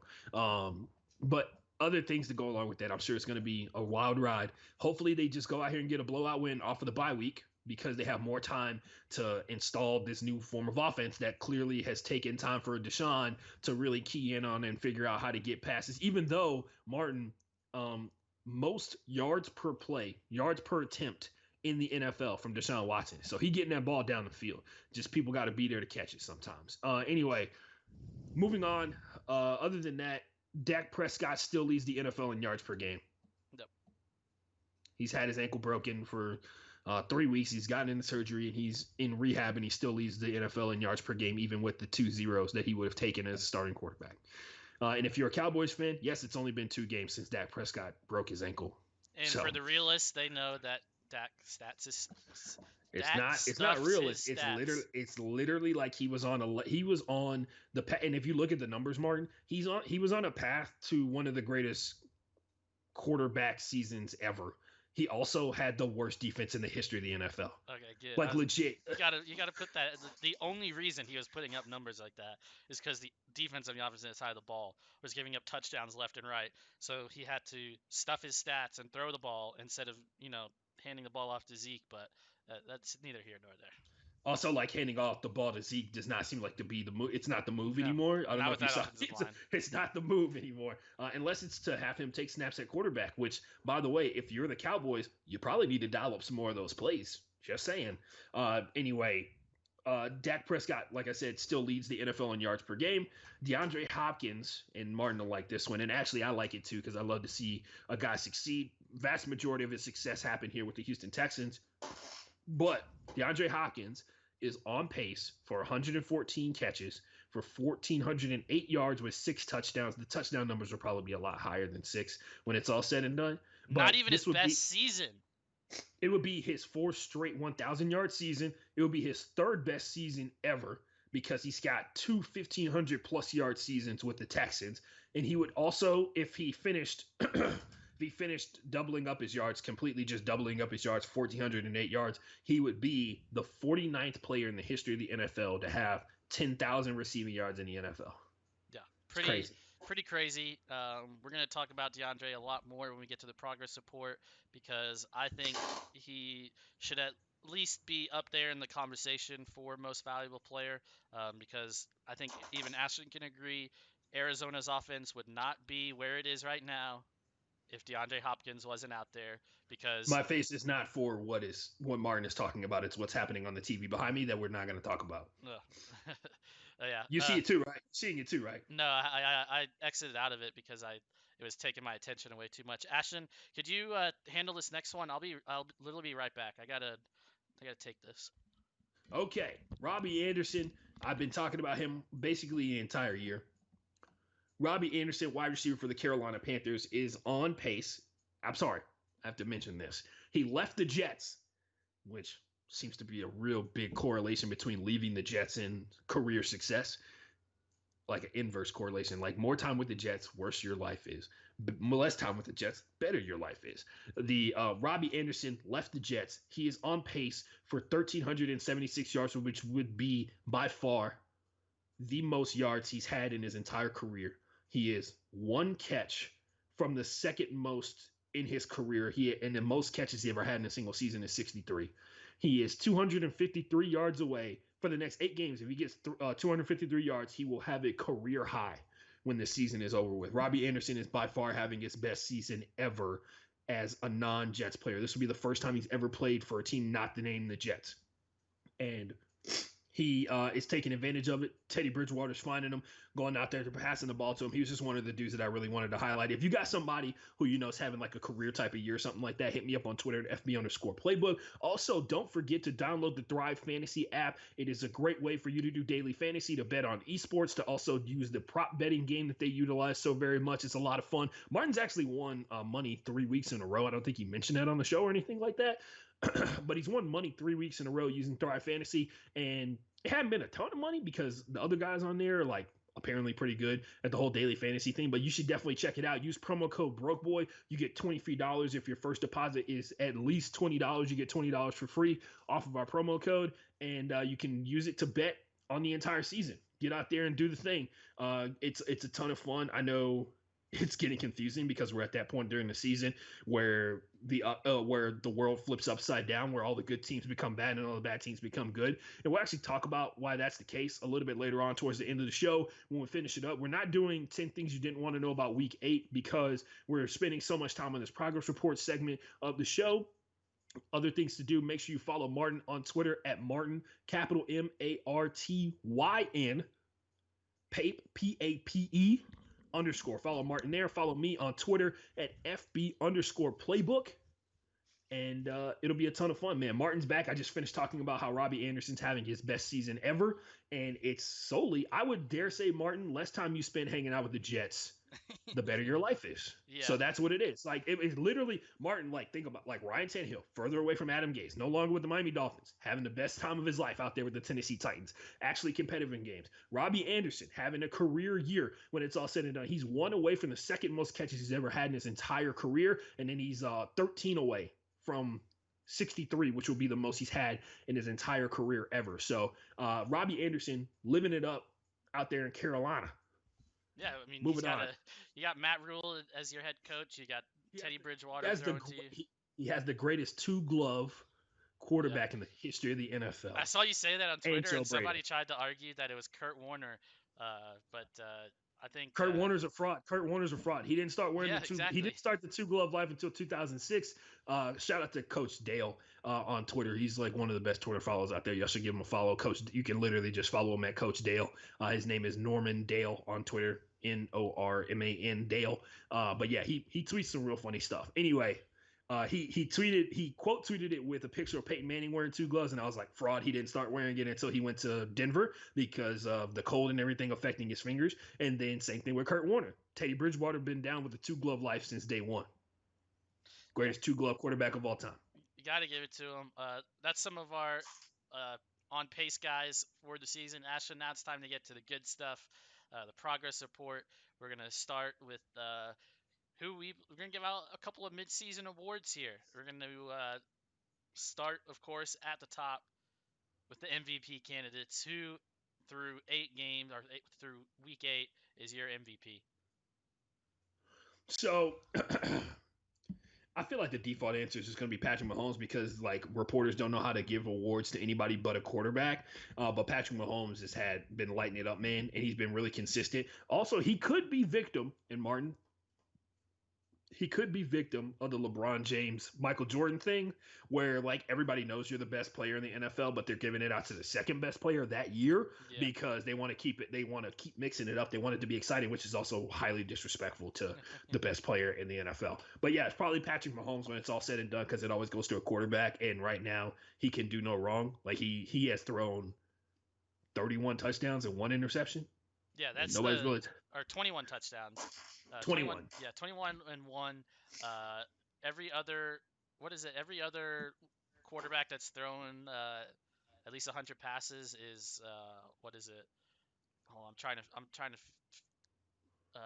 every other quarterback that's thrown 100 is thrown at least 3, I think is the or no. We've got Derek Carr at 2 and Aaron Rodgers at 2. So Patrick Mahomes is at 1, Aaron Rodgers at 2. The rest of them, everybody's thrown 3 or more. So I mean, I was gonna say he's in like a little area of his own, but at least he's not Carson Wentz, who's I thrown will. 12. I So will say. I will say. Derek Carr has 5 fumbles. yeah, So yeah. yeah. But yeah, I say Patrick Mahomes. Who you got? Uh, You know it's not gonna work, right? what? You can't say D Hop. You know that, right? Why can't I say D It's Hop?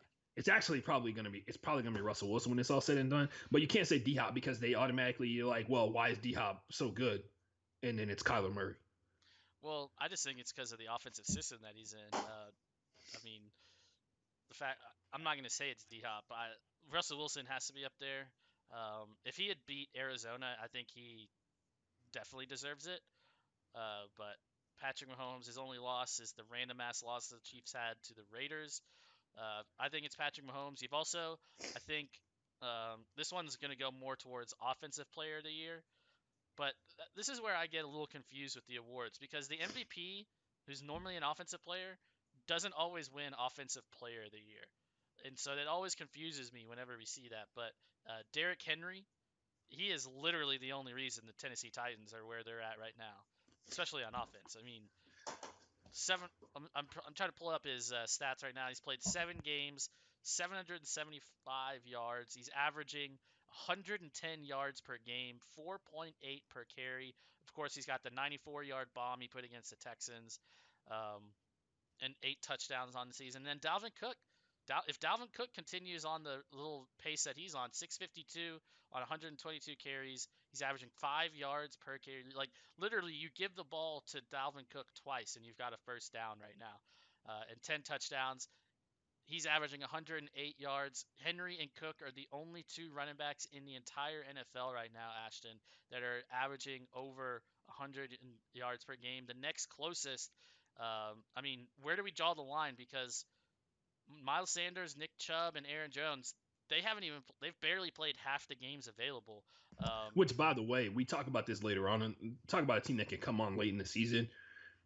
Nick Chubb comes back and he's doing Nick Chubb stuff again. The Browns are back in the mix for one of these playoff spots. But yeah, like you said, man, same thing with Christian McCaffrey, right? Like Christian McCaffrey could be, you know, if he was playing, he would be one. He would probably be on this list that you're talking about right now. But Derrick Henry, who really, honestly, Derrick Henry is having an abnormal year because he usually is one of those like slow starter type dudes. He heats up towards the end of the season, and he heats up when the playoffs start rolling around. And now he leads the league in carries, so they're giving him more opportunities to go out there and do his thing, go out there and dominate like they know he can, and putting him in a position to succeed. And then on top of that, their run game feeds into their pass game. So like Ryan Tannehill has to thank Derrick Henry for the fact that he is just a behemoth of a running back and that people have to pay so much attention to him that it helps their offense out. Yeah, I can see that happening, man. But at the end of the day, like if the team, the Tennessee Titans are not successful or if they're not good towards the end of the season, like you can't be an MVP on a wild card team in the playoffs. Yeah. So the only reason I would put DeAndre Hopkins in that conversation is because of the wide receivers that have played each and every game available to their team.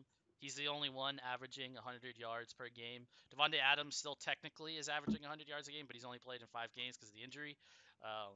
But I don't get why they don't just register zeros for those and like put that in the average because that's the accurate average. Yeah, I mean, I mean, he's got the most receptions.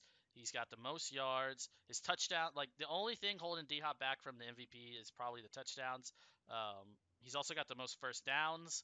of wide receivers, the most yards after, or actually, no, I take that back. He does not have the most yards after catch because there's a guy named Alvin Kamara with 523 yak Which, yards. by the way, Alvin Kamara could very well be MVP because, Martin, we talk about like the connection between a receiver and the quarterback. If there's one dude who has an argument for like, nah, dude, like I'm getting every single one of these yards and they're just kind of dumping the ball off via a pass to me, it is 100% Alvin Kamara. Like I said that on Sunday, where I was just like the only legit running back MVP candidate out there, a skill position guy who cannot have credit taken away from him because of their quarterback is Alvin Kamara, because Drew Brees is throwing like 0 air yards to get him the ball, or like -2 air yards to get him the ball, and he leads the team in receiving yards, and I think he's like 5th in the NFL in receiving yards as a whole, right? Yeah, he's up. He's let's see if it refreshes. He wait, no, he or whoa, he's at 15th. I thought he was much higher than that. Yeah, he was 5th to start. He was 5th like 2 weeks ago, and I guess he slipped down to 15th. But yeah, There's no, I feel well, like the thing is, every single player that's above him has 8 games, or he's the only one at 7 games. There's oh, okay. like a bunch of people that pass him up have 8 games, so they have an extra game of yards on him. But yeah, Alvin Kamara is up there definitely. He We'll go to Offensive Player of the Year real quick because he, I believe, should be in the conversation for Offensive Player of the Year. Like you said, the Saints would not be where they are right now if it wasn't for Alvin Kamara getting the ball out of the backfield and The getting most that yak valuable card. player on their team Yeah, is Alvin Kamara. by far. Other offensive players, of course, the MVPs you already mentioned: Mahomes, Derrick Henry, DeAndre Hopkins. 3 more came to mind, and I mentioned one of them, Dalvin Cook. These 2 probably won't win it, but they should definitely be mentioned. Stephon Diggs and DK Metcalf. I think DK Metcalf might be like the viral sensation offensive player of the year just because of the chase down and like the crazy shit he's doing and the speed that he's doing it at. Stephon Diggs, he's in Buffalo and he's just churning out yards and just churning out a good season right now. And DK might be most improved when it's all said and done Yeah, from definitely up rookie there. year to this year, because sophomore slump is a real thing. Also, this could also be where Russell Wilson just wins it because he Yep. can't, because whoever is in the way for MVP might be in the way for MVP, because he, when it's all said and done, he might be able to challenge Patrick Mahomes' touchdown to interception ratio, but that shit isn't crazy. That's crazy. It really Yeah. is. It's insane. And it's a combination of a dude who's immensely talented. His talent was able to take him far enough to like win the Super Bowl, and now he understands what he's doing. Hmm. So things have gotten significantly worse for every defense that faces off against them, and they also just so happen to have the offensive staff to be able to pull off all the wild shit that they do on a regular basis. And every once in a while, special teams and defense pitches in on points. So they're the worst thing known to man if you're not a Kansas City Chiefs fan. Yeah. Now we flip it to the other side of the ball, Ashton. Defensive Player of the Year. There's one player that I think stands above everybody right now, and it's Aaron Donald. He's got 9 sacks. He had 4 in one game. Just continues to be a force up the middle. Uh, and like it's one of those things. I mean, when Monday Night Football is doing a game and they're focusing on 2 defensive players and you're one of them, that means you're taking away from them talking only about the quarterbacks, which is what they. I mean, you and I talked about it last week. We fucking loved that. The fact that Yeah, no Aaron doubt, it Donald was and the Khalil best. Mack were like literally the focal point of what to talk about for that game. And I mean, the thing with Aaron Donald is he doesn't have bad games. Like his bad game is a fucking stellar game for just about any other defensive tackle in the league. Right. Yeah, man, and like you said, Aaron Donald, if he continues, and of course, the one stat that everybody tries to pretend is the most important part of being on the defensive line, even though it's not true. Uh, if his sack numbers are right when it's all said and done, if he leads the league in sacks or whatever, or tackles for loss, or is like up there um, combined together, leading it when it's all said and done, he will definitely win Defensive Player of the Year, and I don't think it's even like fucking close Yeah. because.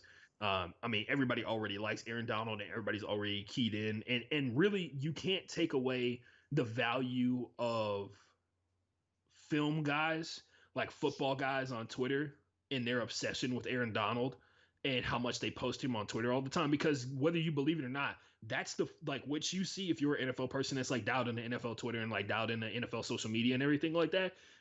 The writers are seeing the same thing you are. Hmm. You know what I mean? Like they're seeing the same highlight videos. As a matter of fact, they might be seeing it a lot more than you are because they're constantly looking for angles and storylines and narratives and everything like that. But when it's all said and done, Aaron Donald is the guy defensively who gets the most coverage, right? Like he gets the most attention in the entire NFL for any defensive player. And I love when they swing some of that towards my boy Bobby Wagner, but maybe some other time. But no doubt about it. Aaron Donald is like leading the way right now. I know Myles Garrett is tied with him for sacks and everything like that, but Miles is actually on a defense that is generating more turnovers in general than the Rams are. But nonetheless, the Rams defense has been one of the best in the league overall. You got Buda Baker written on here, which is legitimate for sure. It's halfway through the season, so if he continues on the pace that he's at, I mean, if he continues on the pace that he's at and doing the stuff that he's doing in terms of like generating pressure and then the coverage and then the interceptions and everything like that, it's hard for me to sit here and say that he's not having just as good a season as Aaron Donald. And Carlton Davis is actually a really good point that you wrote on here as well. Just anybody from not anybody. I wouldn't even say Devin White because like Devin White's been all right this season, but he hasn't been better than Carlton Davis. But yeah, Carlton Davis of corner for the Tampa Bay Buccaneers, who is tied with James Bradbury, right, for pass deflections. Yeah, James Bradbury, who's having like an insane season Actually, and no, nobody's hearing him. Passed him up last night. Yeah, I could have swore that maybe they added one to Carlton Davis because I could have swore earlier I looked and I don't know, but yeah, he's right there with James Bradbury. He's got Carlton Davis. If you don't know his name, he's somebody to pay attention to next time you watch the Tampa Bay Buccaneers play.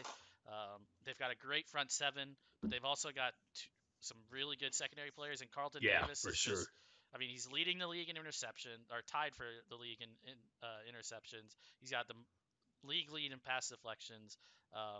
So he's got to be up there. The thing with Buda Baker, though, Ashton, that's going to probably hold him back. He missed a game. And also, there's a guy named Jordan Poyer. Yeah, Jordan Poyer for the Buffalo Bills, right? Yeah. Actually, his 2 more games, he's got he's like top 5 in tackles. He's like top 5 in tackles, and he's got like a crazy coverage rating. He's like one of the best safeties in the NFL, but he's also playing like he's one of those dudes who's getting a ton of action because his defense is bad, which is what happened to Buda Baker like the 2 years before this, right? Mm-hmm. Like Buda Baker was out here, he was like number 1 or number 2 in the NFL in total tackles because people were getting to the safety level. Yeah, they were getting up there where he was at, and he had to go out there and make tackles and everything. But you want to talk about money paying off, man? Like Buda Baker getting his money and then blowing up this year. By the way, talk about clutch. Ronnie Stanley getting paid and then getting his ankle shattered the next week. That was a rough one to watch. And you could tell how Stanley is like loved by NFL players by the way the Steelers acted. The Chase Claypool said, "We're doing it for you 79." Yeah. Chase Claypool, the Pittsburgh Steelers, said, "We're doing it for you 79." I was like, yo. Yeah, that's legit, bro. Like that's like legit love. That's real love, no doubt. So those are our defensive and offensive player of the years. We move right along, Ashton. So far, mid-season, who is your rookie of the year? Yeah, man. Like I said before, in spite of his quarterback, Justin Jefferson still out here killing the game for sure. We haven't seen too many rookie running backs who have been turning up this year. DeAndre Swift has looked pretty good. Edwards-Helaire. Yeah, Clyde was pretty good. Clyde's been doing really well. He dropped out for a little bit, and then he had one really good game when Le'Veon Bell got there. And then after that, it's been kind of just average, really. Yeah, and it's he's a rookie, so he's gonna in theory he's gonna get better. And on top of that, they rotate a lot of dudes in and out, and the rotation is gonna get pretty heavy with Le'Veon Bell out there, especially with as good as Le'Veon is as a wide receiver or at the receiving position, especially at the slot.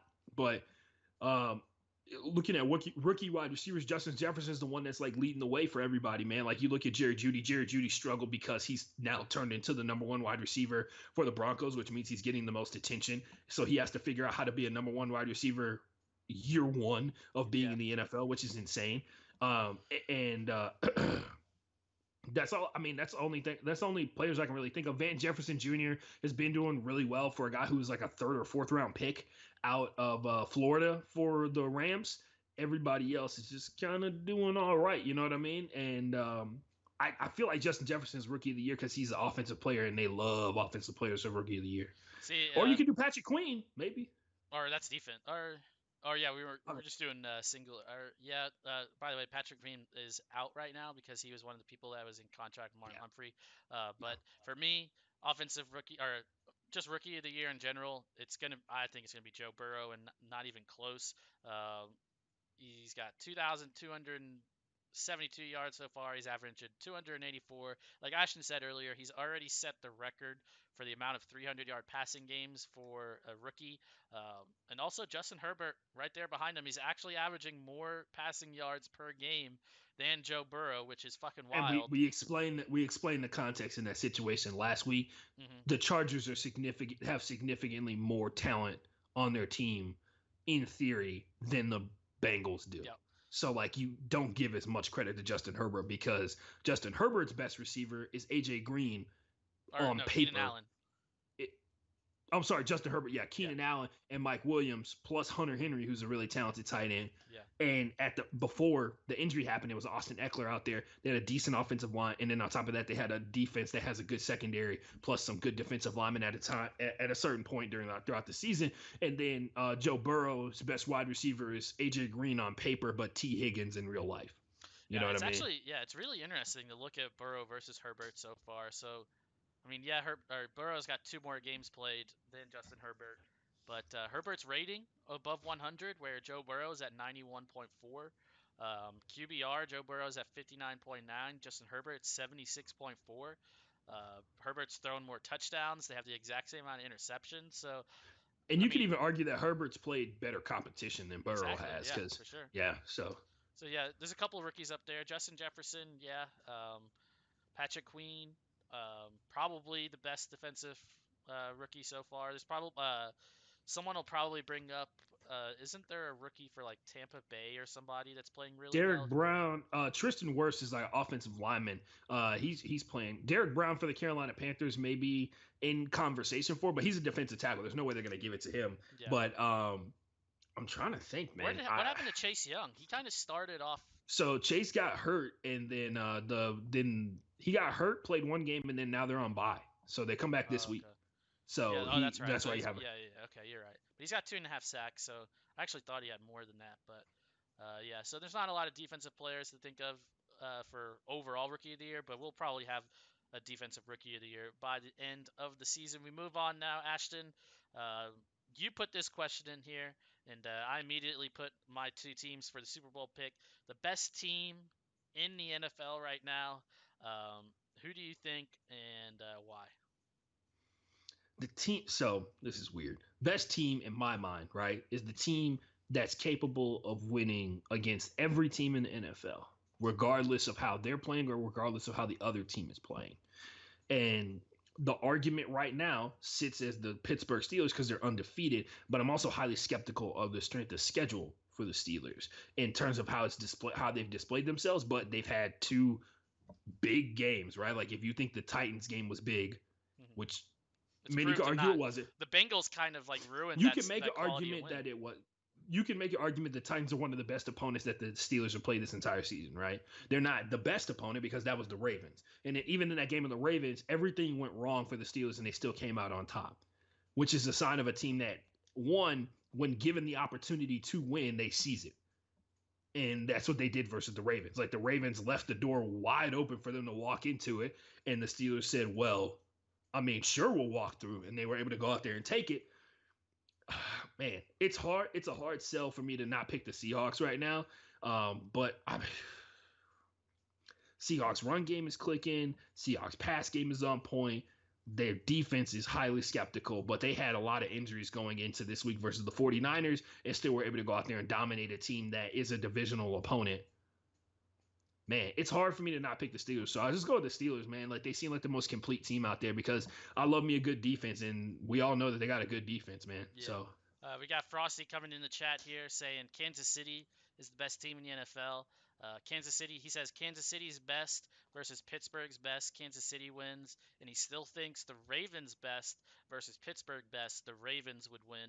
I disagree with the Ravens, but I think Kansas City on their best day would probably beat Pittsburgh on their best day, even though I picked the Steelers to go to the barely won with 2 interceptions. The Steelers are proving they can overcome turnovers, right? And they've proven they can overcome turnovers and win because they had 3 interceptions in that game versus the Tennessee Titans and still won. No, they had 3 interceptions in that game versus the Browns and still won, which is not saying as much, but that's a divisional opponent nonetheless. They had multiple turnovers they generated and they played against the Baltimore Ravens. It's hard. Like I can definitely see how you can go with the Kansas City Chiefs because they just haven't been like nobody's been able to check them except the Raiders for that one random time. And ever since the Raiders did that, they've been on a careening course towards the bottom of the league. And maybe they used every ounce of juice they had to win that game, and they've been on a decline ever since. So the Kansas City Chiefs, of course, led by Andy Reid, the magical walrus that we all love. One of the coolest Mormons of all time. I think Andy Reid's got to be like top 5 coolest Mormons ever. He converted because of his wife. His wife is Mormon. So Church of the Latter-day Saints. So yeah, man, it's got to be Steelers or Kansas City because I sit here and I look at I know the Steelers defense is better than Kansas City's defense. So that's what the different path for me is, man. And that's what it all goes about. But once again, dual threat versus single threat. And, Ben is a dual threat sometimes, but for the most part, he's not anymore. So. Yeah. Ashton, I would be remiss if I did not mention the Arizona Cardinals as the best team in the NFL. You mentioned the Seahawks. The Arizona Cardinals beat the Seahawks, baby, in overtime. They gave Russell Wilson his worst game of the season. I'm just kidding. I don't think the Cardinals are the best team in the season. I'm just doing it. They could be one of the best teams this year. I think they are in the top 5 overall best teams. I still think they're going to go to the Super Bowl. Not going to waver off of that one until I'm proved otherwise. Steelers have to be up there as the only undefeated team, but I think everybody listening, everybody tuning in at twitch.tv/BrokeBoySports, we got to agree their strength of schedule is whack. I mean, we'll talk about it here in a second. I know we've been teasing it the entire show, but this next segment, we're talking about who's currently in the playoffs and who's not. And you'll see what we mean when we talk about strength of schedule and why it's important. I think it's the Steelers or the Chiefs definitely is the best team. Also, the Bucks, like, when I looked at the question, they weren't the first team that came to my mind. But especially after what they did against New York Giants, barely winning by 2 points or whatever. But I think you got to give them credit. You got to give their defense credit. Their offense is finally clicking, and the fact that they have the only offensive line that started every single game so far, it hasn't changed. You got to give them some credit there. But you got to beat the Giants by more than 2 points. Side note: this is the one time. This is the one time I'm gonna mention anything political on this podcast. Tommy Tuberville won his election to be senator for. He did it. Oh, God. Hey, you go look up what Tommy Tuberville ran on, and it'll tell you a lot about why he's a senator right now. But yeah, Tommy Tuberville, former football coach, now head coach. I'm sorry, now senator. So anyway, moving on. Yeah, we're recording this on the day that America is voting for their next president. And, of course, there's more on that ballot than just the president. It goes top to bottom. But we move on. We have the most surprising team so far this season, Ashton. Who do you think has surprised some people through Week 8? Yeah, so the surprise can be good or bad, and I leaned on the side of good this time. I'm the positive guy on the podcast. The Miami Dolphins, man. Like I knew Fitz was going to be able to do something with that team, but there's no way that after Week 1 where we saw them get shellacked and beat up by the Patriots that you could have told me that the Dolphins would be making a quarterback change at the bye week, come out on the other side, play against the LA Rams, have a rookie quarterback go out there and put together a game that helped his defense go out there and get them a dub and beat the LA Rams, a team that was in the Super Bowl 2 years ago, a team that, although has been riding an emotional roller coaster all the time, but nonetheless, man, you got to give them respect. They beat the shit out of the 49ers. They beat the Rams. They've beaten a couple of other legit teams. They beat the Jets like they were supposed to. And just like that, man, like they are a legitimate playoff contender because guess what? Right now, if you ask me who's the better team, it looks like the Miami Dolphins are a team that's about to make a run and flip the AFC East and take it away from the Buffalo Bills. Like that's what this situation looks like right now based off of what we're seeing in terms of performance, because if Tua can improve based off of what we just saw, which is a big ask for a rookie quarterback in any way, shape, or form, but if he can get better in some way, shape, or form, not asking him to play better than Fitz, not asking him to play up to Fitz's level or anything like that, but if he can get better and help out his defense a little bit more, they can go out there and they can be in the playoffs when this shit is all said and done, bro.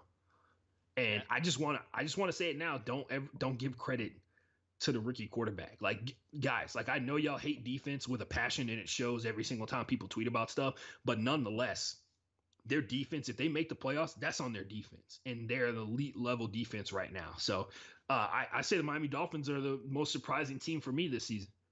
Ashton, I wish I could say the Houston Texans at 1-6 are surprising, but at the start of the season I said they were going 4-12, so they're right where I fucking thought they were going to be. Honestly, I think I have to agree with you. Most surprising because we didn't know with the Dolphins.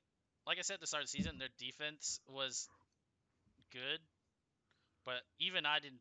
I wouldn't have if you would have told me they were 4-3 with a chance to possibly go first in the AFC East in the next coming weeks and make a quarterback change at the same time. Like if you tell me a quarterback change is happening, it normally means whoever the starter is at the start of the season is playing bad.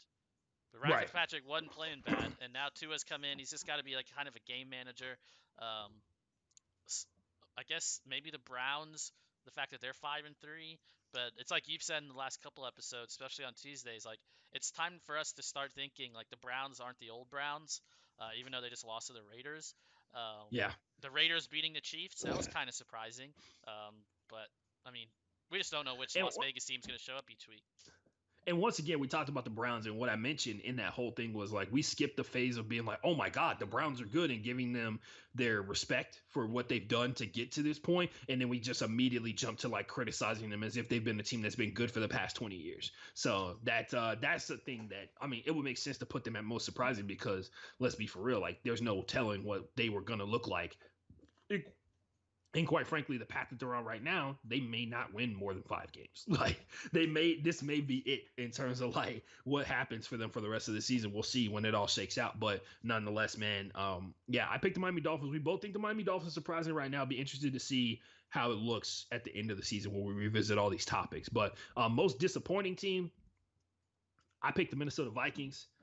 Not that I'm disappointed in Kirk Cousins. Not surprised at all what's happening with Kirk Cousins. But nonetheless, I'm more disappointed in like what the defense has been able to put out there as a result of the kind of talent that they have. Eric Kendricks is like one of the best tacklers in the NFL, and I get it. They've been slowly but surely watering down. They're very much like the Rockets in the sense that like every year, like there are some similar names, but the other positions around those similar names, there's people you've never heard of around it. And they've been slowly but surely watering down their defensive side of the ball and juicing up the offensive side of the ball. And it is shown because now they have somebody who's in charge of their good looking offense or their offense that could be good that cannot bring it out to its full potential. Luckily for them, they drafted very, very well when it came to the running back position to give them some kind of hope because it makes up for their just absolutely horrendous offensive line play every other week. And now they're a roller coaster team. They've also got a really tough schedule combined with their incomplete roster. It makes them look like they're a way worse team than they actually are, but they're still pretty bad. Most disappointing for me, I've got 2 teams. The Vikings are up there, but the 2 most disappointing teams for me are the Atlanta Falcons and whoa, wait, I just lost. Oh, let me just or no, sorry. That's all he said. That's all he could have said. I completely blanked. The Los Angeles Chargers because a team that's had 16-point leads in 3 straight games and every single loss four straight games and have just found ways to lose. It's disappointing. They've lost 3 of those games. Luckily for them, they played the Jags in one of those games. Yeah, luckily they beat the Jags in that one game because if it was probably any other team, they probably would have lost that game too. But yeah, man, like you want to talk about talent now matching up to results. I feel like that's what the Chargers got going on right now. Yeah, and these are their losses. They lost to the Chiefs by 3 in overtime. They lost to the Panthers by 5.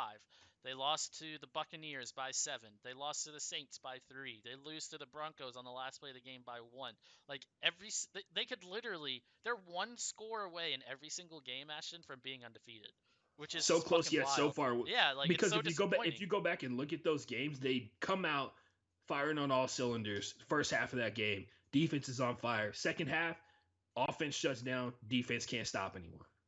That's what happens almost every single one of those games. You can see it happen slowly but surely. Even if you go back and look at the drive summaries and you look at it play by play, it's like, yeah, we'll score like 3 straight touchdowns on like 7 plays, or we'll score like 3 straight touchdowns and it's like 10 plays per drive, and we'll use like a couple minutes here and there. Great control of the clock, great time of possession, great ability to get runs. And this is even after Austin Eckler was out for the entire season. They were still doing a good job of getting upfield and still doing a good job of getting into the end zone. But the second half rolls around, other teams make adjustments, and it's like they don't make changes to their offense. They don't make changes to how their defensive scheme is going to run, or they don't make changes to the changes that the offense made to adjust to what their first half defense looked like, and it shows. It's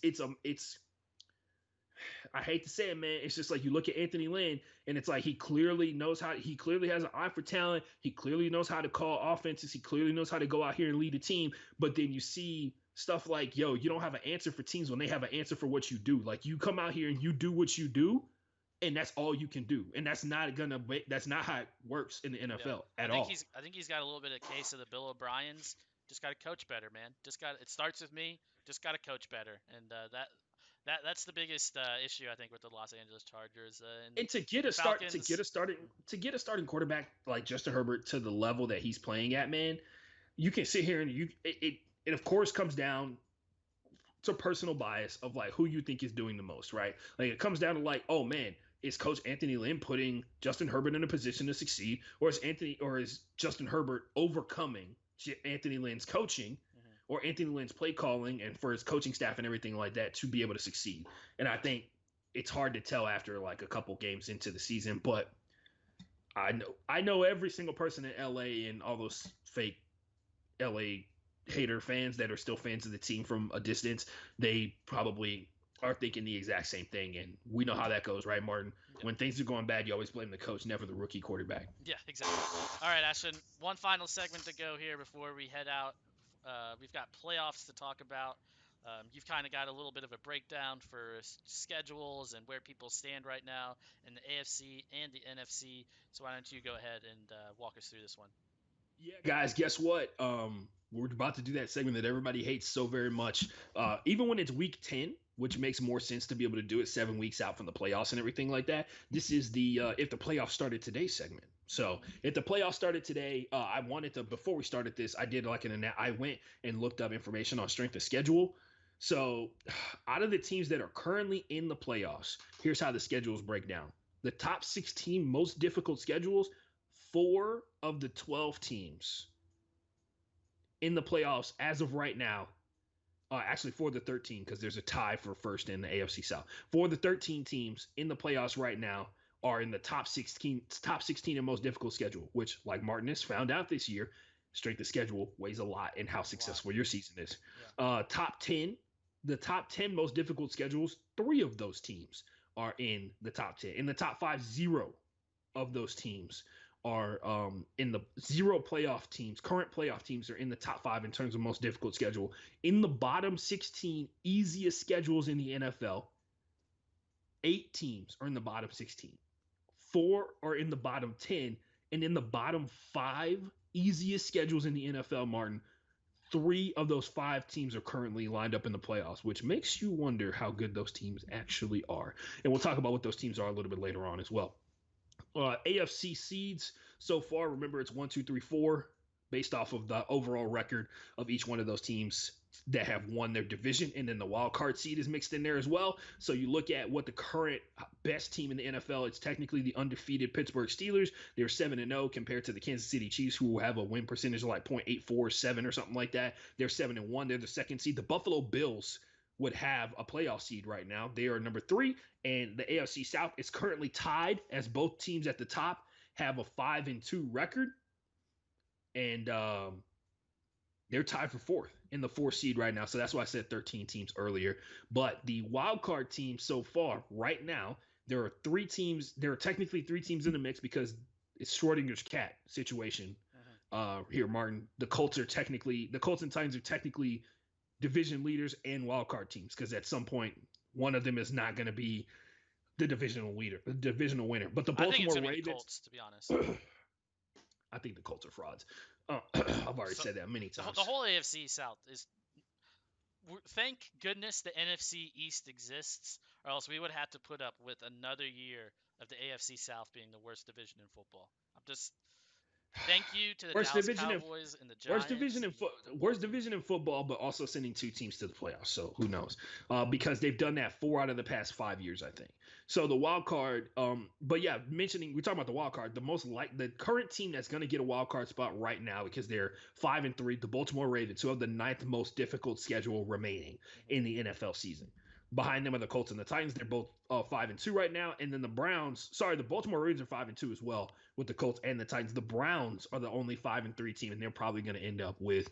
So the AFC North currently would be possibly sending 3 teams to the playoffs. If depends on what happens with the Colts and the Titans for the rest of the season.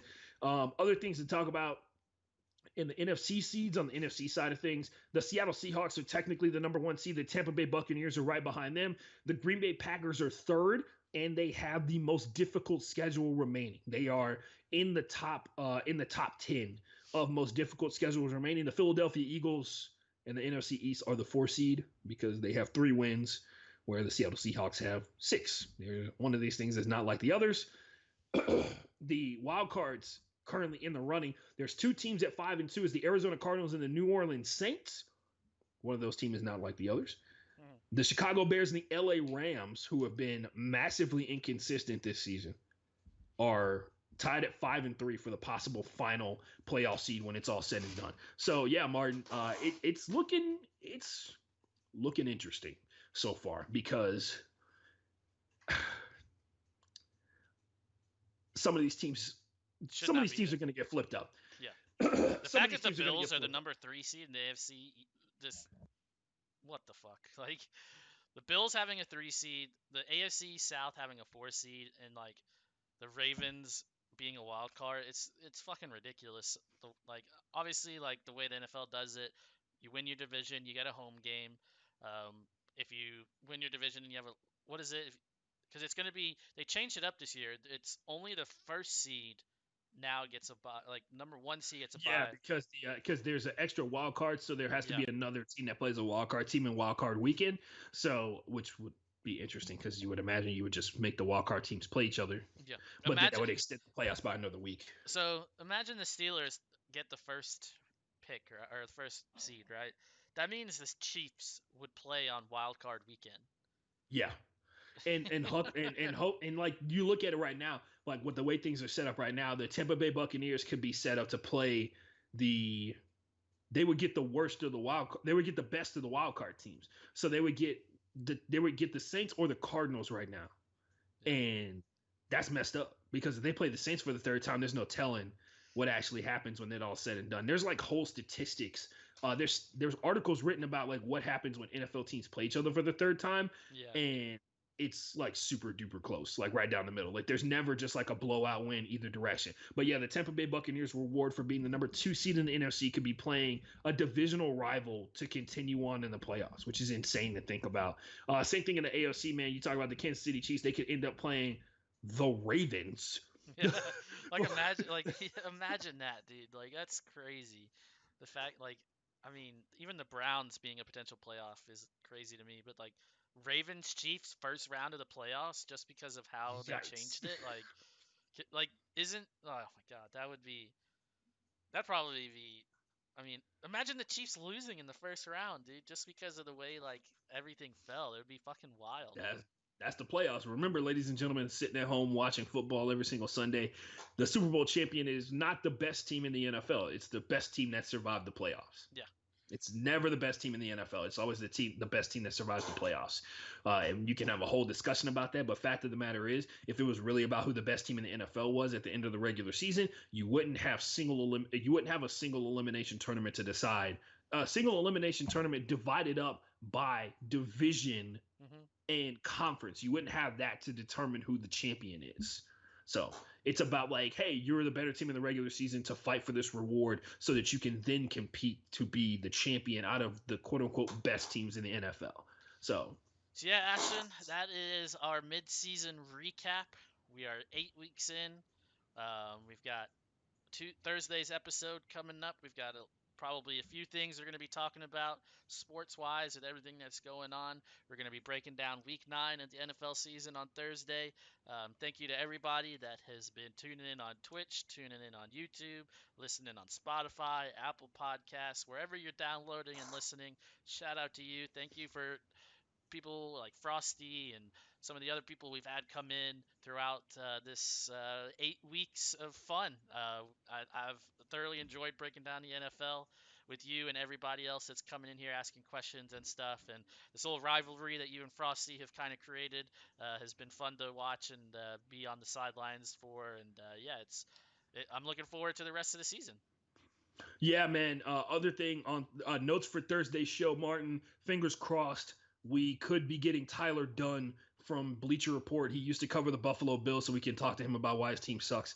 We can also talk to him about, he's the guy who wrote the Sammy Watkins article that we told you to read about during the summer, which seems like eons ago. But yeah, we told you to read the article about it's called What Sammy Watkins Believes. He might be on the show on Thursdays, depending on what he says to my text on Wednesday. So keep your fingers crossed, keep it focused, and we might have another big time guest on the show as we continue our trickle towards that $100 million contract towards on Spotify. So make sure you subscribe and listen to the episodes on Google Play, on Google Podcasts, on Spotify, on Apple Podcasts. You can listen to us on Deezer. You can listen to us on that specific Indian podcast platform. Literally, it's an entire podcasting platform dedicated to the nation of India, which has 1 billion people in it. So understandable. But yeah, other than that, man, hit us up on Twitter. Hit me up on Twitter, FB_Playboy. Hit Martin up on Twitter at Martin, MARTYN, PAPE_. That's his Twitter name.